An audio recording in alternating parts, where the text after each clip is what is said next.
Bab ke-11. Rumah sederhana yang biasanya hanya ditempati Bu Rumi seorang diri, kini juga menjadi rumah tempat Salsa pulang. Gadis itu menatap takjub setiap bagian rumah model minimalis yang tertata rapi dan bersih. Persis gambar-gambar rumah estetik yang sering dia temukan di media sosial. Malam ini tidur di sini aja ya, sayang. Besok pulang kerja langsung pindahan. Bu Rumi sangat bersemangat meminta Salsa ikut tinggal bersamanya. Setibanya di rumah, ia langsung sibuk merapikan kamar untuk putrinya tercinta.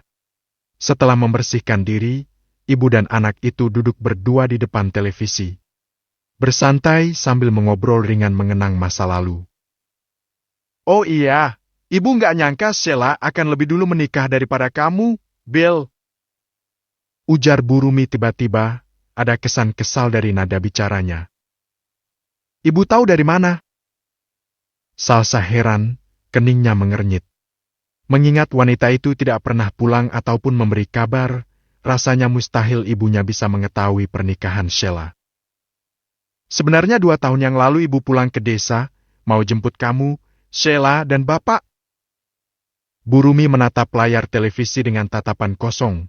Ingatannya berputar pada saat pertama kali pulang ke desa setelah merantau selama 3 tahun.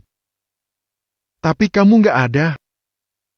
Helaan napasnya terdengar berat. Ibu malah ribut sama bapak. Ibu kesal karena nggak dikabari tentang pernikahan adikmu. Akhirnya ibu kembali ke kota ini di hari yang sama tanpa membawa apapun. Salsa terdiam. 2 tahun yang lalu berarti saat dia telah pergi meninggalkan desa untuk merantau, bekerja di kota besar. Namun, ia heran sebab Pak Mukhlis tidak pernah mengatakan hal tersebut padanya. Padahal mereka masih sering berkirim kabar, dan setiap tanggal gajian dia akan selalu mendapat telepon dari bapaknya. Namun, lelaki itu tidak pernah mengatakan tentang kepulangan ibunya. Bahkan di saat terakhir kali bertemu, lelaki itu justru menyebut ibunya telah berkhianat dan meninggal, sebab tidak pernah pulang atau sekedar memberi kabar. Tapi, daripada itu, ibu lebih sedih karena kamu menghindari ibu. Setiap kali ibu menelepon ke rumah, kamu tidak pernah mau berbicara dengan ibu. Ibu seperti dijauhi oleh keluarga sendiri, seolah sudah tidak dianggap. Mata yang sudah semakin menua itu berkaca-kaca. Hari ini terasa bagai keajaiban, kamu muncul di hadapan ibu dan mau memeluk ibu. Padahal sebelumnya ibu sangat ketakutan dengan reaksi kamu yang mungkin akan membenci ibumu ini. Salsa kembali memeluk sang ibu. Selain rasa sedih, ada kecewa dan tanda tanya yang mengisi kepalanya tentang kebohongan Pak Mukhlis padanya. Nyatanya ibu yang sangat ia rindukan itu pernah pulang ke desa, bahkan sering menelepon untuk sekedar berbagi kabar. Namun, bukannya memberitahu Salsa, lelaki itu justru berbohong, mengatakan Bu Rumi tidak pernah pulang dan memberi kabar.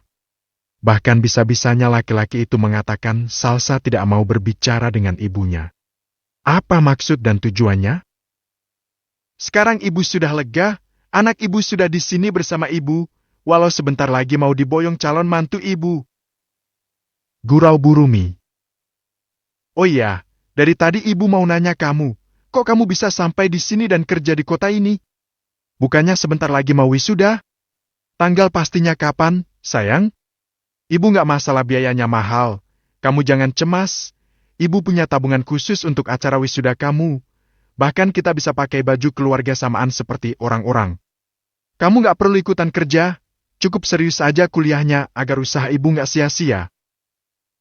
Pertanyaan yang sedari tadi berlalu lalang di kepala Bu Rumi, kini mengalir begitu saja. Atau, lamaran kamu dan Alfi kita buat setelah acara wisuda saja, ya? Bu Rumi nampak berpikir, dia sangat antusias memikirkan hari-hari bahagia yang akan mereka lalui bersama ke depannya. Tapi Oma udah nggak sabar banget ngelamar kamu buat Na Alfi. Wanita itu terkekeh mengingat hari-hari di mana Oma Sera selalu bercerita dan mengkhawatirkan masa depan cucu kesayangannya yang tergolong susah diatur itu. Salsa terdiam, menelan selaiva mendengar kata kuliah yang kini terdengar menyakitkan untuknya. Begitu banyak kebohongan bapaknya yang kini ia ketahui. Jelas memang, wanita parubaya itu rela kerja merantau demi mencari biaya untuk kuliah Salsa. Namun, hingga beberapa bulan kepergian ibunya, bapaknya selalu berkata ibunya belum mengirim biaya ataupun mengabarinya. Hingga akhirnya Salsa mengubur mimpi dan berjuang menjadi pemetik daun teh demi membiayai uang kuliah adiknya Sheila. Bahkan mereka sampai berhutang pada Pak Wira kakek tua kaya raya di desa itu demi membiayai kuliah Sheila. Kok diam, nak? Bu Rumi heran melihat reaksi Salsa yang hanya diam dan menunduk, padahal dia sudah banyak bicara sejak tadi. Ada yang belum kamu ceritakan pada ibu?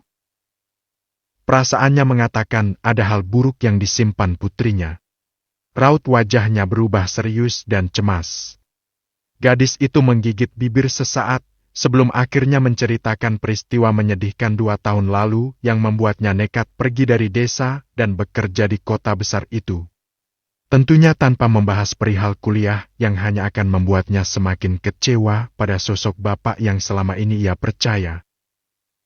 Astagfirullah, nak. Apa itu karena ibu, nak? Karena ibu memintamu menjaga dan merawat Sheila? Suara Bu Rumi bergetar. Tidak ada air mata dan rasa sedih lagi mengingat peristiwa 2 tahun yang lalu. Bibir tipis Salsa tersenyum. Iya, tapi aku juga sayang sama Sheila. Bu, aku akan sangat menyesal kalau nggak ngalah sama dia kan? Bu? Bu Rumi memeluk erat putrinya sambil meneteskan air mata. Maafkan ibu, nak. Harusnya ibu ada di dekatmu saat itu. Kamu pasti sangat kecewa dan sedih. Bu Rumi menyesali peristiwa 2 tahun yang lalu. Pasti sangat menyakiti putrinya, sementara ia tidak tahu dan tidak berada di sisi putri kesayangannya itu. Kini ia mengerti kenapa Salsa lebih menyukai lelaki dengan penampilan seperti Alfi yang tengah menyamar seperti tadi. Gadis cantik itu trauma dan takut menjalin hubungan dengan pria tampan dan mapan. Bu Rumi merasakan sesak di dadanya. Tanpa bisa dicegah, ia terisak. Ingin rasanya wanita parubaya itu melesat ke desa, memberi pelajaran pada pria brengska yang telah menyakiti hati putri kesayangannya. Setelah ini kamu harus bahagia. Ibu nggak mengizinkan kamu untuk mengalah pada siapapun lagi. Raihlah bahagiamu ya, sayang. Ibu yakin Alfi mampu membahagiakanmu. Wanita itu melepas pelukan, mengelus lembut wajah putrinya. Air mata yang terus menetes mewakili sakitnya hati seorang ibu saat menyadari betapa beratnya hidup yang dijalani putri kesayangannya selama ini. Mendengar nama lelaki yang menawarkan pernikahan padanya, Salsa terdiam. Bayangan tegasnya perkataan serta seriusnya wajah lelaki itu terus berputar di kepalanya. Sesaat ia melirik wanita yang telah melahirkannya ke dunia ini. Ibunyalah yang memilihkan pria itu untuk berjodoh dengannya. Apakah harus dia terima ajakan menikah itu? Toh, Alfi adalah pria sederhana dan baik hati. Namun, apa bisa pernikahan berjalan tanpa adanya rasa cinta? Salsa benar-benar dilema. Jika Salsa masih ragu, berbeda halnya dengan Alfi. Pantang baginya menarik ucapan yang telah dilontarkan. Menikah? Tentu tidak masalah. Terlebih di matanya, Salsa itu gadis mungil dan lucu. Rasanya akan sangat menyenangkan menjahili gadis penggemar novel mafia itu setiap hari. Jago bela diri, tapi korban cerita mafia. Gumam Alfi, lalu terkekeh mengingat wajah cemong Salsa yang ketakutan. Gadis jepitan kertas yang unik. Punggungnya bersandar di kursi kerja, lalu perlahan kursi itu berputar seiring senyum Alfi yang terus menghiasi bibirnya. Ruang kerja di rumah utama keluarga Hermawan itu memang spot favorit pria tersebut. Namun, kesenangan itu harus berakhir saat ponselnya bergetar. Sebuah panggilan dari Raiza yang membuat keningnya berkerut tipis. Tidak biasanya orang kepercayaannya itu menghubungi di malam hari seperti ini, kecuali untuk hal mendesak. Meski enggan, akhirnya panggilan itu ia terima. Ada apa? Tanyanya dingin. Kerut di keningnya kian bertambah. Bibir yang tadi sempat tersenyum itu, kini mengatup rapat. Ia terlihat kesal. Katakan padanya, tidak hanya di ponsel. Dia juga sudah saya blokir dari hidup saya. Pastikan wanita gila itu tidak akan pernah muncul di hadapan saya lagi. Tegas Alfie sebelum akhirnya mematikan sambungan telepon dengan kesal. Tangan lelaki itu terkepal mengingat hal menjijikan yang ia lihat saat berada di desa. Harusnya kau bersyukur hanya aku abaikan. Apa kau lupa bagaimana caraku menghukum pengkhianat? Apa menurutmu aku terlalu lunak, Olen? Jika bukan karena mengingat jasamu, mustahil kau masih bisa menikmati hidup. Lelaki itu membuka laci dan mengeluarkan sebuah berkas. Kumpulan bukti kecurangan yang terjadi di perkebunan serta pabrik teh miliknya. Dia sudah tidak sabar untuk segera menangkap para tikus yang berani-beraninya bermain di perkebunan miliknya. Saat membaca deretan nama karyawan, matanya terpaku pada satu nama. Ia penasaran dengan latar belakang orang tersebut. Seseorang yang juga merupakan pengkhianat dalam hubungan, seseorang yang telah melukai dan meninggalkan trauma mendalam untuk Salsa. Dia bisa berbuat curang dalam hubungan, bukan tidak mungkin dia juga bisa berbuat curang pada perusahaan kan? Gumam Alfie sembari mengetik sederet pesan, memerintahkan seseorang untuk mencari tahu latar belakang serta kinerja lelaki bernama Judo tersebut. Alfie mencibir foto Judo yang muncul pada data karyawan. Potongan pulu-pulu gini bisa-bisanya nyakitin kamu. Ucap Alfie dalam hati mengingat raut kecewa di wajah Salsa saat menceritakan pengkhianatan yang ia terima dari pria tersebut. Alfie kembali menghempaskan punggung pada sandaran kursi kerjanya. Dia menghembuskan napas besar, teringat dengan identitas aslinya yang masih ia sembunyikan dari Salsa. Walaupun pernikahan yang dia rencanakan ini tidak berlandaskan cinta, tapi tetap saja dia tidak ingin memulainya dengan sebuah kebohongan. Namun, jika dia mengakui identitasnya, besar kemungkinan gadis itu tidak akan mau menerima dirinya dan akhirnya dia harus kembali dipusingkan dengan perjodohan yang pasti akan kembali diatur oleh Oma Sera. Sedang sibuk berpikir, tiba-tiba pintu ruang kerjanya diketuk seseorang. Setelah dipersilahkan masuk, seorang lelaki parubaya mengenakan pakaian rapi dan lengkap dengan jas hitam khas kepala asisten rumah tangga di kediaman itu muncul, lalu merunduk memberi salam. Selamat malam Tuan Muda, maaf mengganggu, tapi di bawah ada Nona Olen sedang menunggu. Alfie benar-benar kesal. Wanita yang telah berani mengkhianatinya itu begitu gigih dan keras kepala. Bahkan tanpa sungkan menyambangi rumah utama keluarga Hermawan. Padahal gadis itu tahu, Oma Sera tidak pernah menyukainya, tapi ia masih nekat. Pria itu lekas berdiri dan berjalan tergesa menuruni tangga menuju ruang tamu. Bukan karena rindu, tentu saja dia tidak ingin ada keributan yang terjadi. Omanya tidak akan tinggal diam melihat keberadaan gadis cantik berpakaian minim itu di rumahnya. Baru tiba di tengah tangga, telinga Alfie telah mendengar teriakan dari ruang tamu. Nampaknya Oma lebih dulu menemui gadis itu. Enggak! Aku nggak percaya!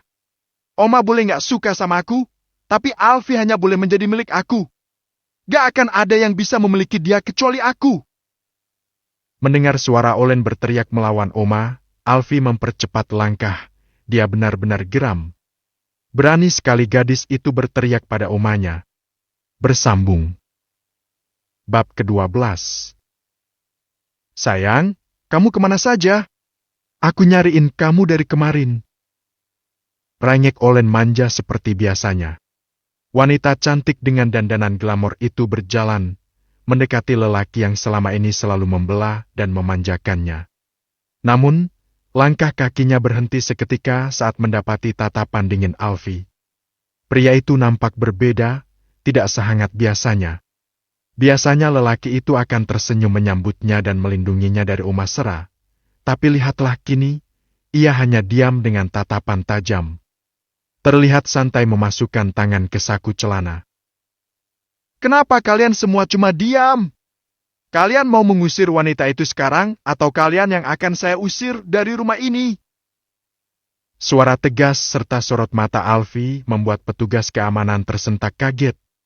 Mereka ragu-ragu mendekati Oma Sera. Tentu mereka sangat hafal tabiat Alfie yang akan selalu membela Olen. Bukan sekali dua kali pria itu menentang Oma Sera demi Olen. Tapi rasanya kali ini lelaki itu kelewatan. Bagaimana mungkin dia mengusir Oma Sera sementara rumah ini adalah rumah wanita tua itu? Nyonya besar! 3 pria berpakaian serba hitam berdiri di hadapan Oma Sera dengan sedikit merunduk. Maafkan kami, ayo Nyonya! Ucap mereka dengan rasa sungkan yang luar biasa. Mereka tidak akan tega berbuat kasar pada wanita baik yang telah memberi mereka kesempatan untuk bekerja hingga mampu menafkahi keluarga tercinta. Kening Alfi berkerut dalam melihat tingkah dan ucapan ketiga lelaki bertubuh tinggi tegap itu pada omanya. Apa yang kalian lakukan? Maaf Tuan, tapi kami tidak bisa mengusir Nyonya besar. Kami akan mengantarnya ke rumah yang lain. Ucap salah satu dari mereka dengan kepala tertunduk dan jantung berdebar kencang. Berharap Alfi tidak akan memecat dirinya yang berani menentang perintah. Mereka memang berencana mengantar Oma Sera ke rumah milik keluarga Hermawan lainnya. Keluarga kaya raya itu memiliki banyak properti di berbagai daerah. Alfi mengusap kasar wajahnya, ingin marah. Tapi dia sadar kesalahpahaman itu terjadi juga karena sikap dia selama ini. Aku menyuruh kalian mengusir wanita yang tidak sepantasnya menginjakkan kaki di rumah ini. Bukan membawa Oma. 3 lelaki yang sedari tadi dilema dengan perintah sang majikan seketika mendongak dan saling pandang.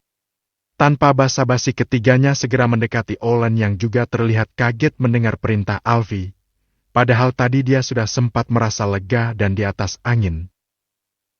Jangan sentuh aku! Olen menepis kasar tangan yang akan memegangi lengannya.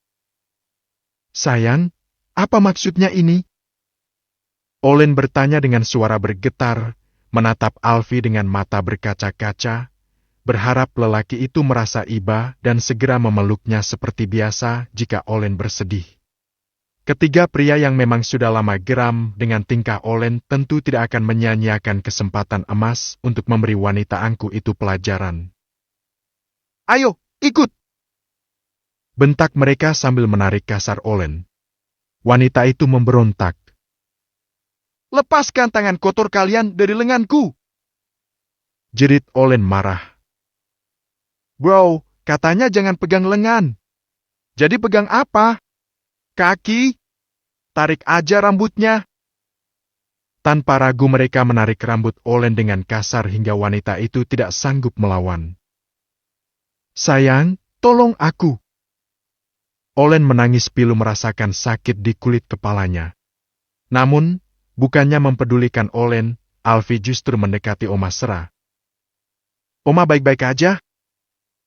Pria itu membawa Oma duduk di sofa. Oma Sera yang sangat bahagia melihat sikap Alfi seketika mengusap lengan cucunya itu dengan sangat bahagia. Oma sangat baik-baik saja. Yang seperti Olen itu bukan masalah besar buat Oma. Bahkan sekarang Oma merasa semakin muda saja. Kau tidak lihat tadi? Ujang, Sarip dan Budi sampai mengira Oma lah wanita muda yang harus mereka usir.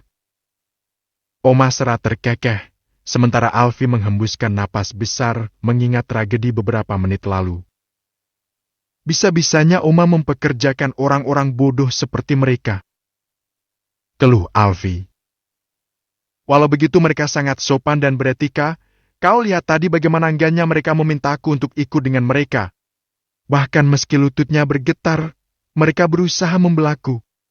Lagi pula memang tidak ada laki-laki pintar di sekitarku, kau pun sama bodohnya. Tawa Oma memenuhi ruangan, wanita itu merasa hari ini kebahagiaan selalu berada di pihaknya. Sementara itu, Olen baru saja dilempar keluar gerbang. Ketiga pria yang sudah selesai menjalan perintah itu segera berbalik badan meninggalkan Olen yang kini tersungkur di depan gerbang besar keluarga Hermawan.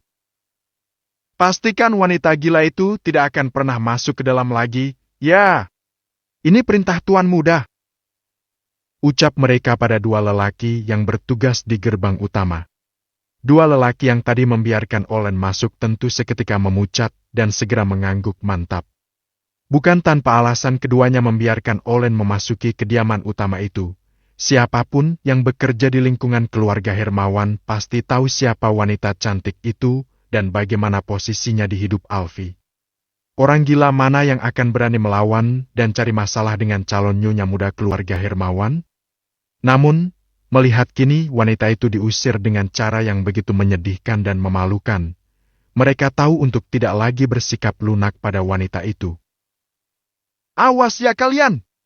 Saat aku resmi menjadi Nyonya Hermawan, kalian orang pertama yang akan aku pecat dan akan aku pastikan keluarga kalian mati kelaparan. Teriak Olen marah. Melihat Olen sudah berdiri dan bersiap kembali memasuki gerbang, dua petugas yang berjaga lekas menutup gerbang besar nan kokoh itu. Buka! Buka gerbangnya! Perintah Olen dengan mata membeliak marah, tangannya berusaha menghentikan pergerakan gerbang. Hei, kalian! Buka gerbangnya! Jerit Olen pada dua lelaki yang duduk santai di pos jaga setelah menekan tombol yang membuat gerbang tertutup secara otomatis. Hei! Kalian lupa siapa aku? Hah? Aku bisa membuat kalian kehilangan pekerjaan ini kalau aku mau. Ancam Olen. Dua pria yang duduk santai di pos jaga bersikap seolah tidak mendengar dan tidak melihat keberadaan wanita dengan rambut berantakan itu. Keduanya hanya saling lirik, lalu tersenyum mencibir ancaman Olen. Olen menendang kasar gerbang hitam yang telah tertutup sempurna itu. Dadanya naik turun menahan amarah. Sadar tidak akan bisa masuk kembali, wanita itu pergi sambil merapikan rambutnya yang aur-auran seraya menahan perih di kulit kepala. Bibirnya gemetar menahan luapan emosi melihat rambutnya yang berguguran di sela jemari. Tiba-tiba sebuah mobil sport berhenti di dekat Olen, suara klaksonnya mengagetkan wanita itu. Hei Queen, ayo! Pria yang berada di balik kemudi itu mengedipkan sebelah mata dengan genit. Lama banget, sih! Tanpa basa-basi wanita itu memasuki mobil mewah berwarna merah cabe itu. Mobil yang diberikan Alfie sebagai hadiah ulang tahun Olen itu melaju dengan kencang seiring kaca mobil yang menutup dan berubah gelap hingga tidak ada seorang pun mengetahui apa yang dilakukan sepasang manusia di dalamnya. Malam itu berlalu begitu saja, setiap insan sibuk dengan kegiatan maupun pikirannya masing-masing, seperti Salsa yang tidak bisa terpejam sepanjang malam demi memikirkan tawaran menikah dari Alfie. Sementara pagi ini dia harus berangkat kerja lebih awal sebab letak rumah yang cukup jauh dari kantor. Naik taksi aja, nak. Bujuk Bu Rumi sebab anak gadisnya itu begitu keras kepala untuk berangkat kerja menggunakan bus. Mahal, Bu, sayang duitnya. Jawab Salsa saat mengecup sayang pipi Bu Rumi, ia telah rapi dan siap berangkat. Bekal makan siang yang disiapkan sang ibu ditentengnya dengan begitu riang. Ini bekal pertamanya selama bekerja. Salsa menuju halte bus dengan berjalan santai, sesekali ia menguap karena mengantuk. Kurang fokus membuat Salsa lengah dan nyaris tertabrak sebuah mobil saat menuju halte bus yang kebetulan berada di seberang jalan. Beruntung orang yang mengendarai mobil itu bergerak cepat menginjak rem dalam-dalam sehingga tidak membuat Salsa cedera parah. Gadis itu hanya terkejut dan terduduk di tengah jalan menutupi kepalanya. Astagfirullah, maafkan saya, Mbak. Pria muda berpakaian rapi bergegas turun menghampiri Salsa yang masih meringkuk di depan mobilnya. Perlahan Salsa mendongak, lalu memeriksa tubuhnya sendiri yang ternyata masih selamat, tidak ada lecet sedikit pun. Bang, nggak apa-apa. Pria berkacamata itu jongkok di hadapan Salsa, memastikan kondisi gadis yang hampir ditabraknya. Sedetik kemudian keningnya mengernyit, lalu ia tersenyum. Kamu gadis yang berani mukulin Alfie kemarin kan? Tanyanya sumringah. Salsa memperhatikan pria di hadapannya, jelas tidak mengenalnya. Bapak siapa? Dan maksudnya Alfie siapa? Alis pria itu terangkat. Ia tersenyum lebar memperhatikan seragam kerja yang dikenakan Salsa. Kamu kerja di perusahaannya, tapi nggak tahu nama orang yang punya perusahaan. Ia terkekeh seraya mengulurkan tangan, berniat membantu Salsa berdiri sebab kini mereka masih berada di tengah jalan, Sementara sebentar lagi lalu lintas akan mulai padat oleh orang-orang yang akan berangkat kerja dan sekolah. Uluran tangan itu tidak digubris Salsa, ia berdiri sendiri. Saya tidak kenapa-napa. Kalau begitu saya duluan ya, Pak. Saya sudah terlambat. Ujar Salsa. Pikirannya tengah kacau, entah telinganya yang salah atau karena terlalu memikirkan tawaran menikah, ia merasa pria itu menyebut nama Alfi. Jujur saja, Salsa sendiri memang tidak terlalu peduli dengan nama pemilik perusahaan tempat ia bekerja. Baginya cukup bekerja dengan baik dan tekun, lalu pulang dan menerima gaji yang sesuai tepat waktu agar bisa hidup dengan baik dan tenang. Saya antar saja sekalian. Mungkin kamu nggak ingat, tapi saya dokter yang kemarin datang ke kantormu untuk mengobati laki-laki yang kamu gebukin. Salsa mematung, kemarin dia memang tidak memperhatikan apapun. Dia sibuk memikirkan nasibnya ke depan setelah berani-beraninya memukuli bos besar pemilik perusahaan. Ayo! Ajak Saka yang entah sejak kapan telah membukakan pintu mobil untuk Salsa. Meski enggan, akhirnya Salsa menurut. Saka tersenyum ramah pada Salsa sambil menyalakan mesin mobil. Perlahan kendaraan roda 4 itu mulai bergerak. Oh ya, kalau saya boleh tahu, itu kemarin kamu sakit hati, dendam atau kenapa sampai mukulin si Alfi? Hebat sih, kamu orang pertama yang sukses bikin dia bonyok. Pria itu tertawa mengingat memar di wajah Alfi. Jika Saka bertanya dengan entingnya, maka Salsa justru mengernyit mendengar nama bosnya sendiri. Bisa-bisanya nama bos menyebalkan itu sama dengan lelaki baik yang mengajaknya menikah. Kebetulan macam apa ini? Bersambung. Bab ke-13. Itu sebenarnya salah paham, Dok. Saya nggak tahu kalau yang di dalam ruangan itu beliau. Iya. Maklum sih, saya sendiri juga kaget dia ada di sana. Sepertinya kemarin ya pertama kali dia menginjakkan kaki di kantor itu. Salsa mengangguk. Wanita itu melihat jam di pergelangan tangannya. Biasanya jam segini dia sudah tiba di kantor, tapi kali ini sepertinya dia akan terlambat. Ternyata pagi begini lalu lintas sangat macet dan dia lupa memperkirakan hal tersebut. Kenapa? Udah telat, ya?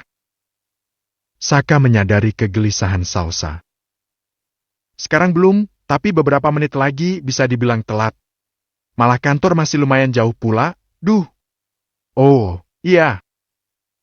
Salsa meraih ponsel jadul miliknya dari dalam tas sandang, lalu mengirim pesan pada atasannya. Setelah menerima pesan balasan, barulah Salsa bisa bernapas lega. Ini adalah pertama kalinya ia datang terlambat sehingga rasanya begitu gelisah. Laju mobil semakin menurun seiring terjebaknya kendaraan mahal itu di antara padatnya lalu lintas pagi ini. Ya malah macet. Duh, Pak Dokter pasti makin terlambat karena harus mengantar saya, ya? Saya turun di sini aja deh ya, Dok. Ujar Salsa sembari bersiap turun. Jangan. Gak apa-apa biar saya antar aja. Lagi pula tadi saya yang menawarkan diri buat antar kamu. Jawab Saka cepat. Tapi, Pak, bagaimana kalau ada pasien Bapak yang mau lahiran? Atau operasi? Atau bagaimana kalau ada yang sekarang sangat membutuhkan Bapak? Salsa menyampaikan isi pikirannya yang kini mencemaskan banyaknya pasien yang pasti membutuhkan sosok seorang dokter. Sedangkan di sini, ia yang sehat justru membuat sang dokter beralih profesi jadi kang taksi. Kemacetan membuat laju mobil benar-benar terhenti. Saka menoleh, mendapati wajah polos Salsa yang terlihat benar-benar cemas. Seketika pria muda itu menyemburkan tawa. Kamu lucu juga, ya? Pertama, saya bukan dokter spesialis kandungan, jadi nggak ada pasien saya yang mau lahiran. Tidak ada juga pasien saya yang mau operasi. Selain itu, saya juga baru pulang dari rumah sakit. Saya lagi dapat jadwal jaga malam. Jelas pria itu. Jawab Salsa sambil memaksakan senyum. Mana dia paham tentang spesialis atau sebagainya. Bahkan sampai usia 24 tahun ini, dia belum pernah berurusan dengan dokter. Setaunya dokter adalah tangan malaikat yang dikirimkan Tuhan untuk membantu setiap orang sakit agar bisa sembuh. Perlahan mobil melaju kencang, tapi Salsa benar-benar sudah terlambat. Biasanya saat mentari sudah secerah ini, dia sudah beristirahat untuk sekedar minum teh pagi bersama teman-teman sebelum melanjutkan pekerjaan lainnya. Namun, lihatlah kini, dia masih belum sampai di tempat kerja. Tiba-tiba Saka membuyarkan keresahan Salsa. Oh ya, melihat kamu hari ini masih datang ke kantor dan menggunakan seragam kerja, sepertinya sekarang Alfi sangat baik hati, ya. Salsa menahan napas tiap mendengar nama pria yang membuatnya tidak tidur semalaman. Padahal biasanya dia jenis makhluk tanpa belas kasih. Sambung Saka terkekeh. Atau ada sesuatu? Saka nampak berpikir, seiring mobil yang mulai memasuki kawasan kantor. Ada, Pak. Ada sesuatu banget. Dia nggak mecat saya, tapi merampok saya sampai rasanya sekarat. Jerit Salsa dalam hati mengingat bos menyebalkan yang membuat ia kehilangan setengah gajinya selama 5 tahun ke depan. Mobil telah berhenti, tapi Salsa masih diam, memaki sang bos di dalam lubuk hati terdalam. Kamu mau saya antar sampai ke dalam? Goda Saka. Seketika Salsa tersadar. Maaf, Pak. Saya melamun. Makasih banyak ya, Pak Dokter. Ucap Salsa sambil bersiap turun. Nama kamu siapa? Pertanyaan Saka membuat Salsa kembali menoleh pada pria yang telah berbaik hati mengantarkannya ke kantor pagi ini. Andai dia keras kepala dan tetap berangkat dengan bus, dapat dipastikan dia akan lebih terlambat lagi. Saya Salsa, Pak. Ucap Salsa sambil tersenyum ramah. Nama yang cantik. Saya Saka dan saya harap kamu panggil saya dengan nama saya saja daripada Bapak. Lelaki itu terkekeh. Saya jadi merasa sangat tua. Lanjutnya. Oh ya ampun. Maaf Pak, maksudnya Mas Saka. Ujar Salsa yang justru membuat senyum Saka semakin lebar. Ya udah, sampai jumpa lain waktu ya, Salsa. Sampaikan salam saya sama bos jutek kamu itu. Saka melirik seseorang yang terlihat baru saja turun dari mobil mewah di pintu utama kantor. Pria bertubuh tinggi tegap itu menatap tajam seolah sedang memergoki pacarnya selingkuh. Astaga, kenapa dia kesini lagi? Sih! Keluh Salsa spontan saat menyadari keberadaan Alfi bos menyebalkan. Saka terkekeh.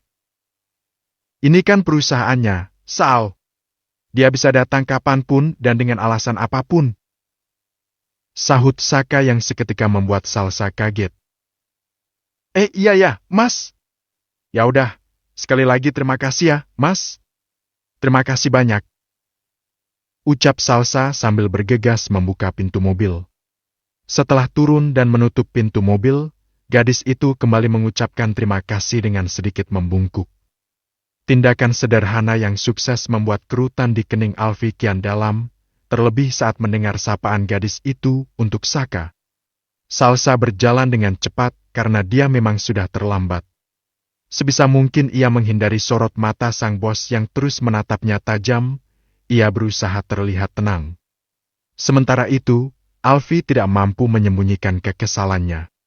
Bagaimana bisa wanita yang telah dia ajak menikah justru diantar pria lain pagi ini?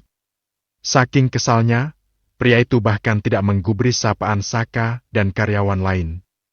Manik hitamnya terus mengikuti pergerakan Salsa. Tepat saat Salsa melewatinya sambil membungkuk dan memaksakan senyum ramah, Alfi justru bertanya dengan dingin. Jam berapa sekarang, Salsabila Maheswari? Pertanyaan singkat dan tegas, tapi sukses membuat Salsa mematung dan menahan napas. Perlahan ia menoleh sambil memaksakan senyum. Maaf, Pak. Saya terlambat, tapi... Jam berapa sekarang? Tanya Alfi lagi. Salsa menelan saliva dengan susah payah. Jam 7. Jawab Salsa tertunduk. Seharusnya kamu masuk jam berapa? Jam 6, Pak. Oke, kalau begitu gaji kamu hari ini dipotong 50.000. Ucap Alfi enteng sambil berlalu meninggalkan Salsa yang masih mematung di pintu masuk perusahaan. Dipotong? Lagi? Tanya Salsa dalam hati. Rasanya dia ingin menangis. Bisa-bisanya bekerja dengan bos jelmaan rampok begitu. Belum hilang rasa kagetnya karena potongan gaji, dia kembali dikagetkan dengan perintah tambahan sang bos yang ternyata belum terlalu jauh darinya. Segera bersihkan ruangan saya. Salsa merasakan sesak di dadanya, tapi sebagai karyawan biasa dan masih mengharapkan gaji di perusahaan itu, tentu dia harus menuruti perintah, selama perintahnya masih masuk akal dan sesuai pekerjaan. Baik, Pak. Jawab Salsa singkat sambil bergegas menuju loker untuk menyimpan barang-barang bawaannya. Saat sibuk menyiapkan alat kebersihan, tiba-tiba Nina menegurnya. Mau kemana, Cal? Tadi telat kenapa? Tanyanya santai. Duh, ceritanya panjang, Nin. Entar deh aku ceritain, ya. Sekarang aku harus bersihkan ruangan bos besar, nih. Nina mengernyit heran. Loh, kan itu bukan bagian kamu, Cal. Lagian Kak Tiwi udah masuk, udah selesai dia bersihkan kok ruangan keramat itu. Gerakan Salsa terhenti. Serius? Iya, Cal. Dah mending ngeteh dulu gak sih? Bagianmu juga udah aku gotong royongin tadi sama yang lain. Ya ampun baiknya peri-periku. Salsa memeluk Nina, merasa sangat lega. Makasih, ya. Santai, kamu juga sering bantuin yang lain, jadi mereka malah semangat juga bantuin kamu. Satu kebaikan yang selama ini ditanam Salsa dapat ia rasakan manfaatnya hari ini. Salsa tersenyum lebar dan ikut berkumpul dengan rekan kerjanya yang sebagian masih berada di pantry. Namun sayangnya kebahagiaan itu tidak berlangsung lama. Baru saja menyeduh teh kesukaannya, tiba-tiba salah satu sekretaris Alfi menghubungi dan meminta gadis itu untuk segera membersihkan ruangan kerja sang bos. Loh, kok? Beberapa rekan kerja Salsa saling pandang. Mereka sangat tahu ruangan itu telah dibersihkan sejak tadi pagi oleh teman mereka yang bertugas di bagian sana. Tapi kenapa sekarang Salsa malah disuruh membersihkan ulang? Apa kerjaanku kurang bersih? Ya? Aku jadi takut. Tiwi yang biasanya bertugas membersihkan ruangan sang bos seketika merasa cemas. Bukan, Kak. Ini karena tadi aku kepergok bos datang terlambat. Sahut Salsa. Gadis itu segera menuju lantai teratas di gedung tersebut dengan membawa peralatan kebersihan yang lengkap. Loh, ngapain kamu kesini jam segini? Apa aja sih kerjaan CS sampai jam segini baru mau bersihin ruangan bos? Bentak salah seorang sekretaris yang mendapati Salsa keluar dari lift. Maaf, Kak. Tadi sudah dibersihkan, tapi bos minta dibersihkan ulang. Jawab Salsa seramah mungkin. Bikin mood berantakan aja. Malah bau pula. Makanya kerja yang bener. Kening Salsa berkerut, tidak menyangka ada spesies seperti wanita bermulut tajam itu di gedung ini. Apa memang lantai 3 ini isinya manusia bermulut tajam semua? Perbedaan terasa mencolok antara lantai atas dan bawah, di bawah bagaikan surga, sementara lantai 3 kumpulan iblis neraka. Padahal seharusnya tingkat teratas itu adalah surga, tapi yang ini agak lain. Sudah berulang kali Salsa mengetuk daun pintu yang terlihat lebih besar daripada ruangan lainnya itu, tapi tidak kunjung mendapat jawaban. Perasaan kemarin itu orang gak budak. Omel Salsa kesal. Suara deheman mengagetkan Salsa, gadis itu terlonjak dan menoleh ke sumber suara. Siapa sangka orang yang pagi ini membuatnya kehilangan 50.000 itu berdiri tepat di belakangnya. Bapak! Saya pikir Bapak ada di dalam. Tanpa menanggapi sama sekali, pria itu masuk dan duduk di kursi kebesarannya. Pastikan tidak ada debu sama sekali. Saya alergi debu. Titah Alfi dengan mata yang terus fokus pada berkas di hadapannya. Siap, Pak. Sahut Salsa semangat. Salsa mulai membersihkan meja tamu yang berada di tengah ruangan. Tanpa sengaja matanya membaca nama pada table sign yang berada di meja kerja Alfie. Sesaat ia terdiam, gerakan tangannya terhenti. Gadis itu memandangi pria yang nampak sibuk dengan pekerjaannya itu. Wajah itu jelas berbeda, walau postur tubuh mereka persis sama. Apa memang pria bernama Alfie selalu memiliki tinggi dan tubuh tegap begitu? Namun, saat melihat memar bekas pukulannya kemarin, Salsa menyadari pria itu berbeda dengan pria yang mengajaknya menikah. Lagi pula, bisa-bisanya pikiran konyolnya berpikir mereka adalah orang yang sama hanya karena nama dan postur tubuhnya yang serupa. Sikap dan sifatnya saja sudah sangat jauh berbeda. Yang satu dermawan, yang ini rampok jelmaan. Kenapa ngelihatin saya terus? Baru sadar wajah saya tampan? Suara Alfie sukses membuat Salsa gelagapan dan kembali melanjutkan pekerjaannya. Bagaimana pria itu bisa tahu sedang diperhatikan? Sementara sejak tadi matanya hanya fokus pada tumpukan berkas. Fix, dia pria jelalatan. Bersambung. Bab ke-14. Kamu ada hubungan apa dengan Saka? Sudah berusaha untuk menahan diri, nyatanya Alfie tidak mampu. Ini bukan tentang cemburu. Terlalu cepat untuk disebut cinta, bukan? Dia hanya tidak suka gadis yang sudah dia ajak menikah justru berduaan dengan pria lain. Terlebih lelaki itu adalah sahabatnya sendiri. Jangan sampai ada olen jilid 2. Salsa menghentikan kegiatannya dan menoleh sesaat.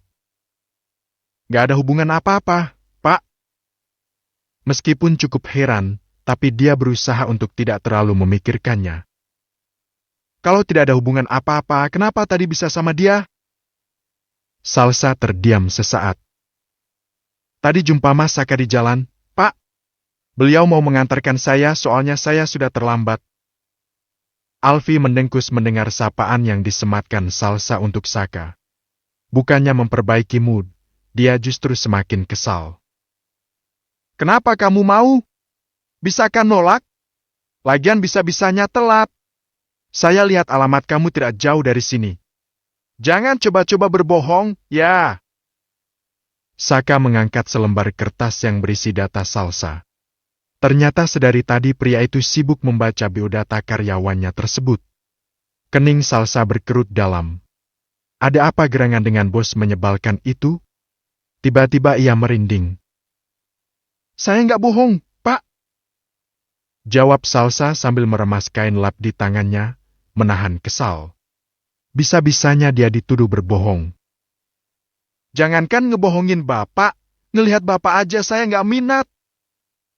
Sambung Salsa dalam hati. Harusnya sebelum merepotkan orang, kamu lihat dulu kondisi orangnya. Kenapa bisa telat? Padahal rumahmu masih di dekat sini, kepeleset dikit juga sampai.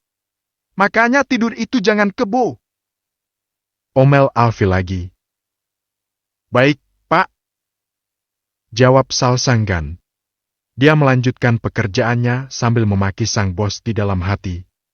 Inikah pria yang disebut irit bicara dan berwibawa oleh rekan-rekan kerjanya? Telinganya sampai penuh mendengar pujian rekan kerjanya untuk bos menyebalkan itu. Tapi lihatlah nyatanya kini. Pria itu lebih mirip emak-emak beranak 4 yang kerjanya mengomel setiap hari. Padahal tadi dia juga sudah menolak untuk diantarkan, tapi Saka sendiri yang memaksa. Lalu sekarang jadi salah dia? Adilkah begitu? Dan, apakah seorang pemilik perusahaan sekurang kerjaan itu hingga mencari data dirinya? Dia bilang apa? Kepleset dikit sampai? Dia tahu apa, sih? Dasar manusia sok tahu. Udah kayak kekasih yang lagi cembu. Tunggu. Gumam Salsa sambil mengernyit memikirkan suatu kemungkinan. Perlahan dia kembali melirik bos menyebalkan yang nampak sedang senyum-senyum sendiri menatap layar ponsel. Gadis itu semakin yakin dengan pemikirannya.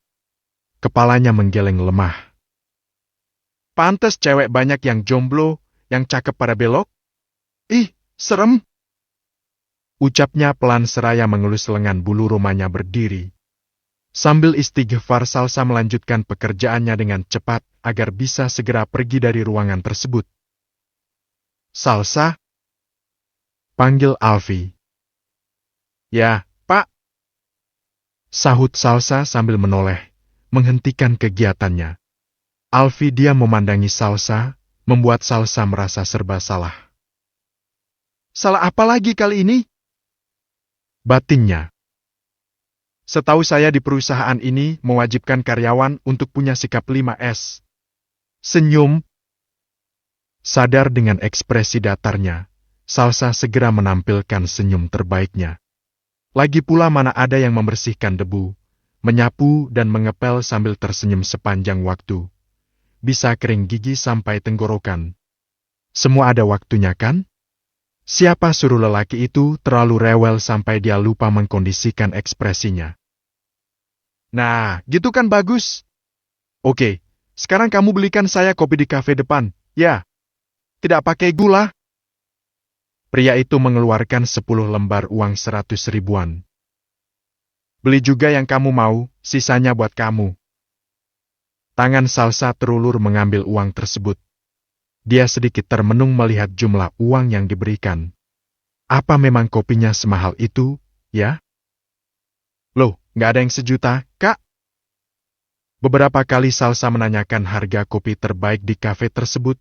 Nyatanya kopi termahal pun tidak sampai 100 ribu rupiah. Lalu, kenapa si bos memberi uang terlalu banyak? Apa mau pamer setelah memotong gaji Salsa pagi ini? Sambil memikirkan harga kopi dan uang yang masih terlalu banyak di tangannya, Salsa kembali ke ruangan kerja Alfi. Kamu beli apa? Tanya Alfi santai meraih kopinya dan mulai menyesapnya. Gak ada, Pak. Jawab Salsa pelan seraya menaruh uang kembalian di ujung meja. Loh, kenapa? Lelaki itu menoleh. Salsa hanya tersenyum sungkan. Pria itu menghela napas dalam, lalu tersenyum tipis.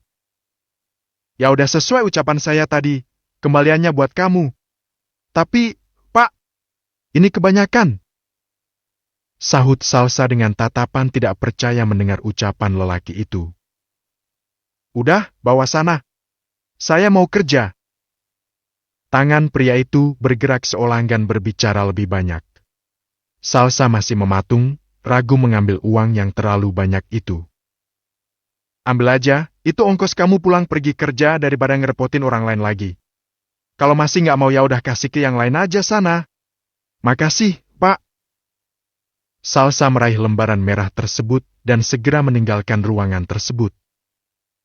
Hoalah, pantesan mau keluar uang banyak, ternyata biar aku nggak ngerepotin dan nggak dekat-dekat pacarnya lagi.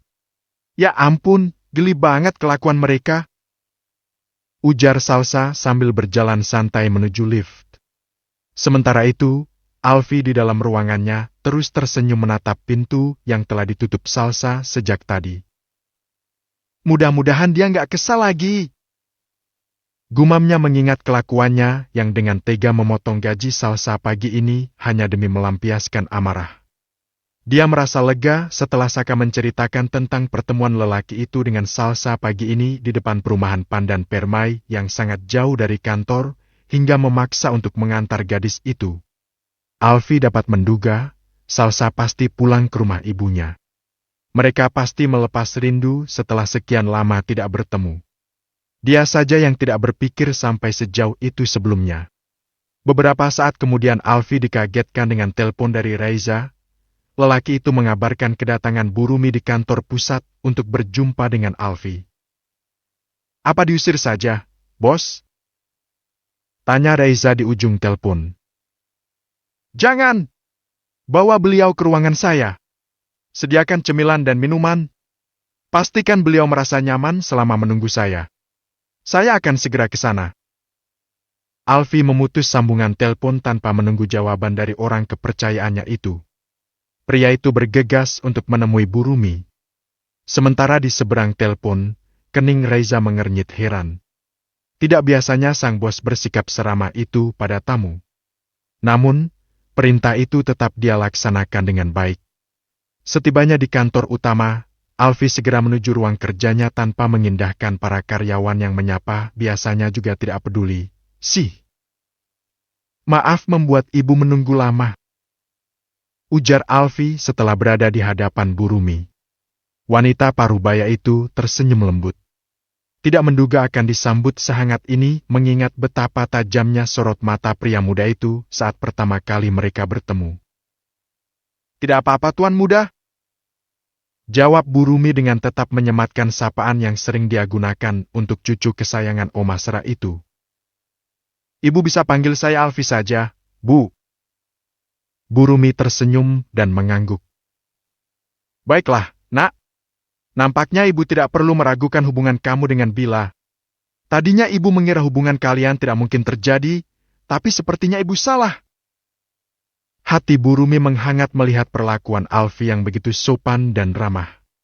Alfi terdiam dan memaksakan senyum. Perkataan Bu Rumi memang tidak salah karena memang sejak awal niatnya hanya ingin menjadikan Salsa pacar gadungan demi menghentikan aksi Oma yang selalu berusaha menjodohkannya.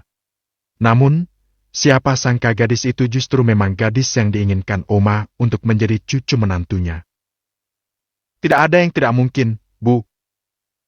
Jawab Alfi seadanya demi menutupi kenyataan yang sesungguhnya. Tapi, Nak, memulai hubungan dengan kebohongan bukanlah hal yang baik walau niatnya baik. Alfi memaksakan senyum. Tanpa diberitahu pun dia sudah memikirkan hal itu sejak kemarin. Ibu harap sebelum menikah, tidak ada kebohongan lagi di antara kalian. Ibu harap kamu bisa menghilangkan ketakutan yang menghantui Bila. Dia trauma karena ulah adik dan mantan kekasihnya.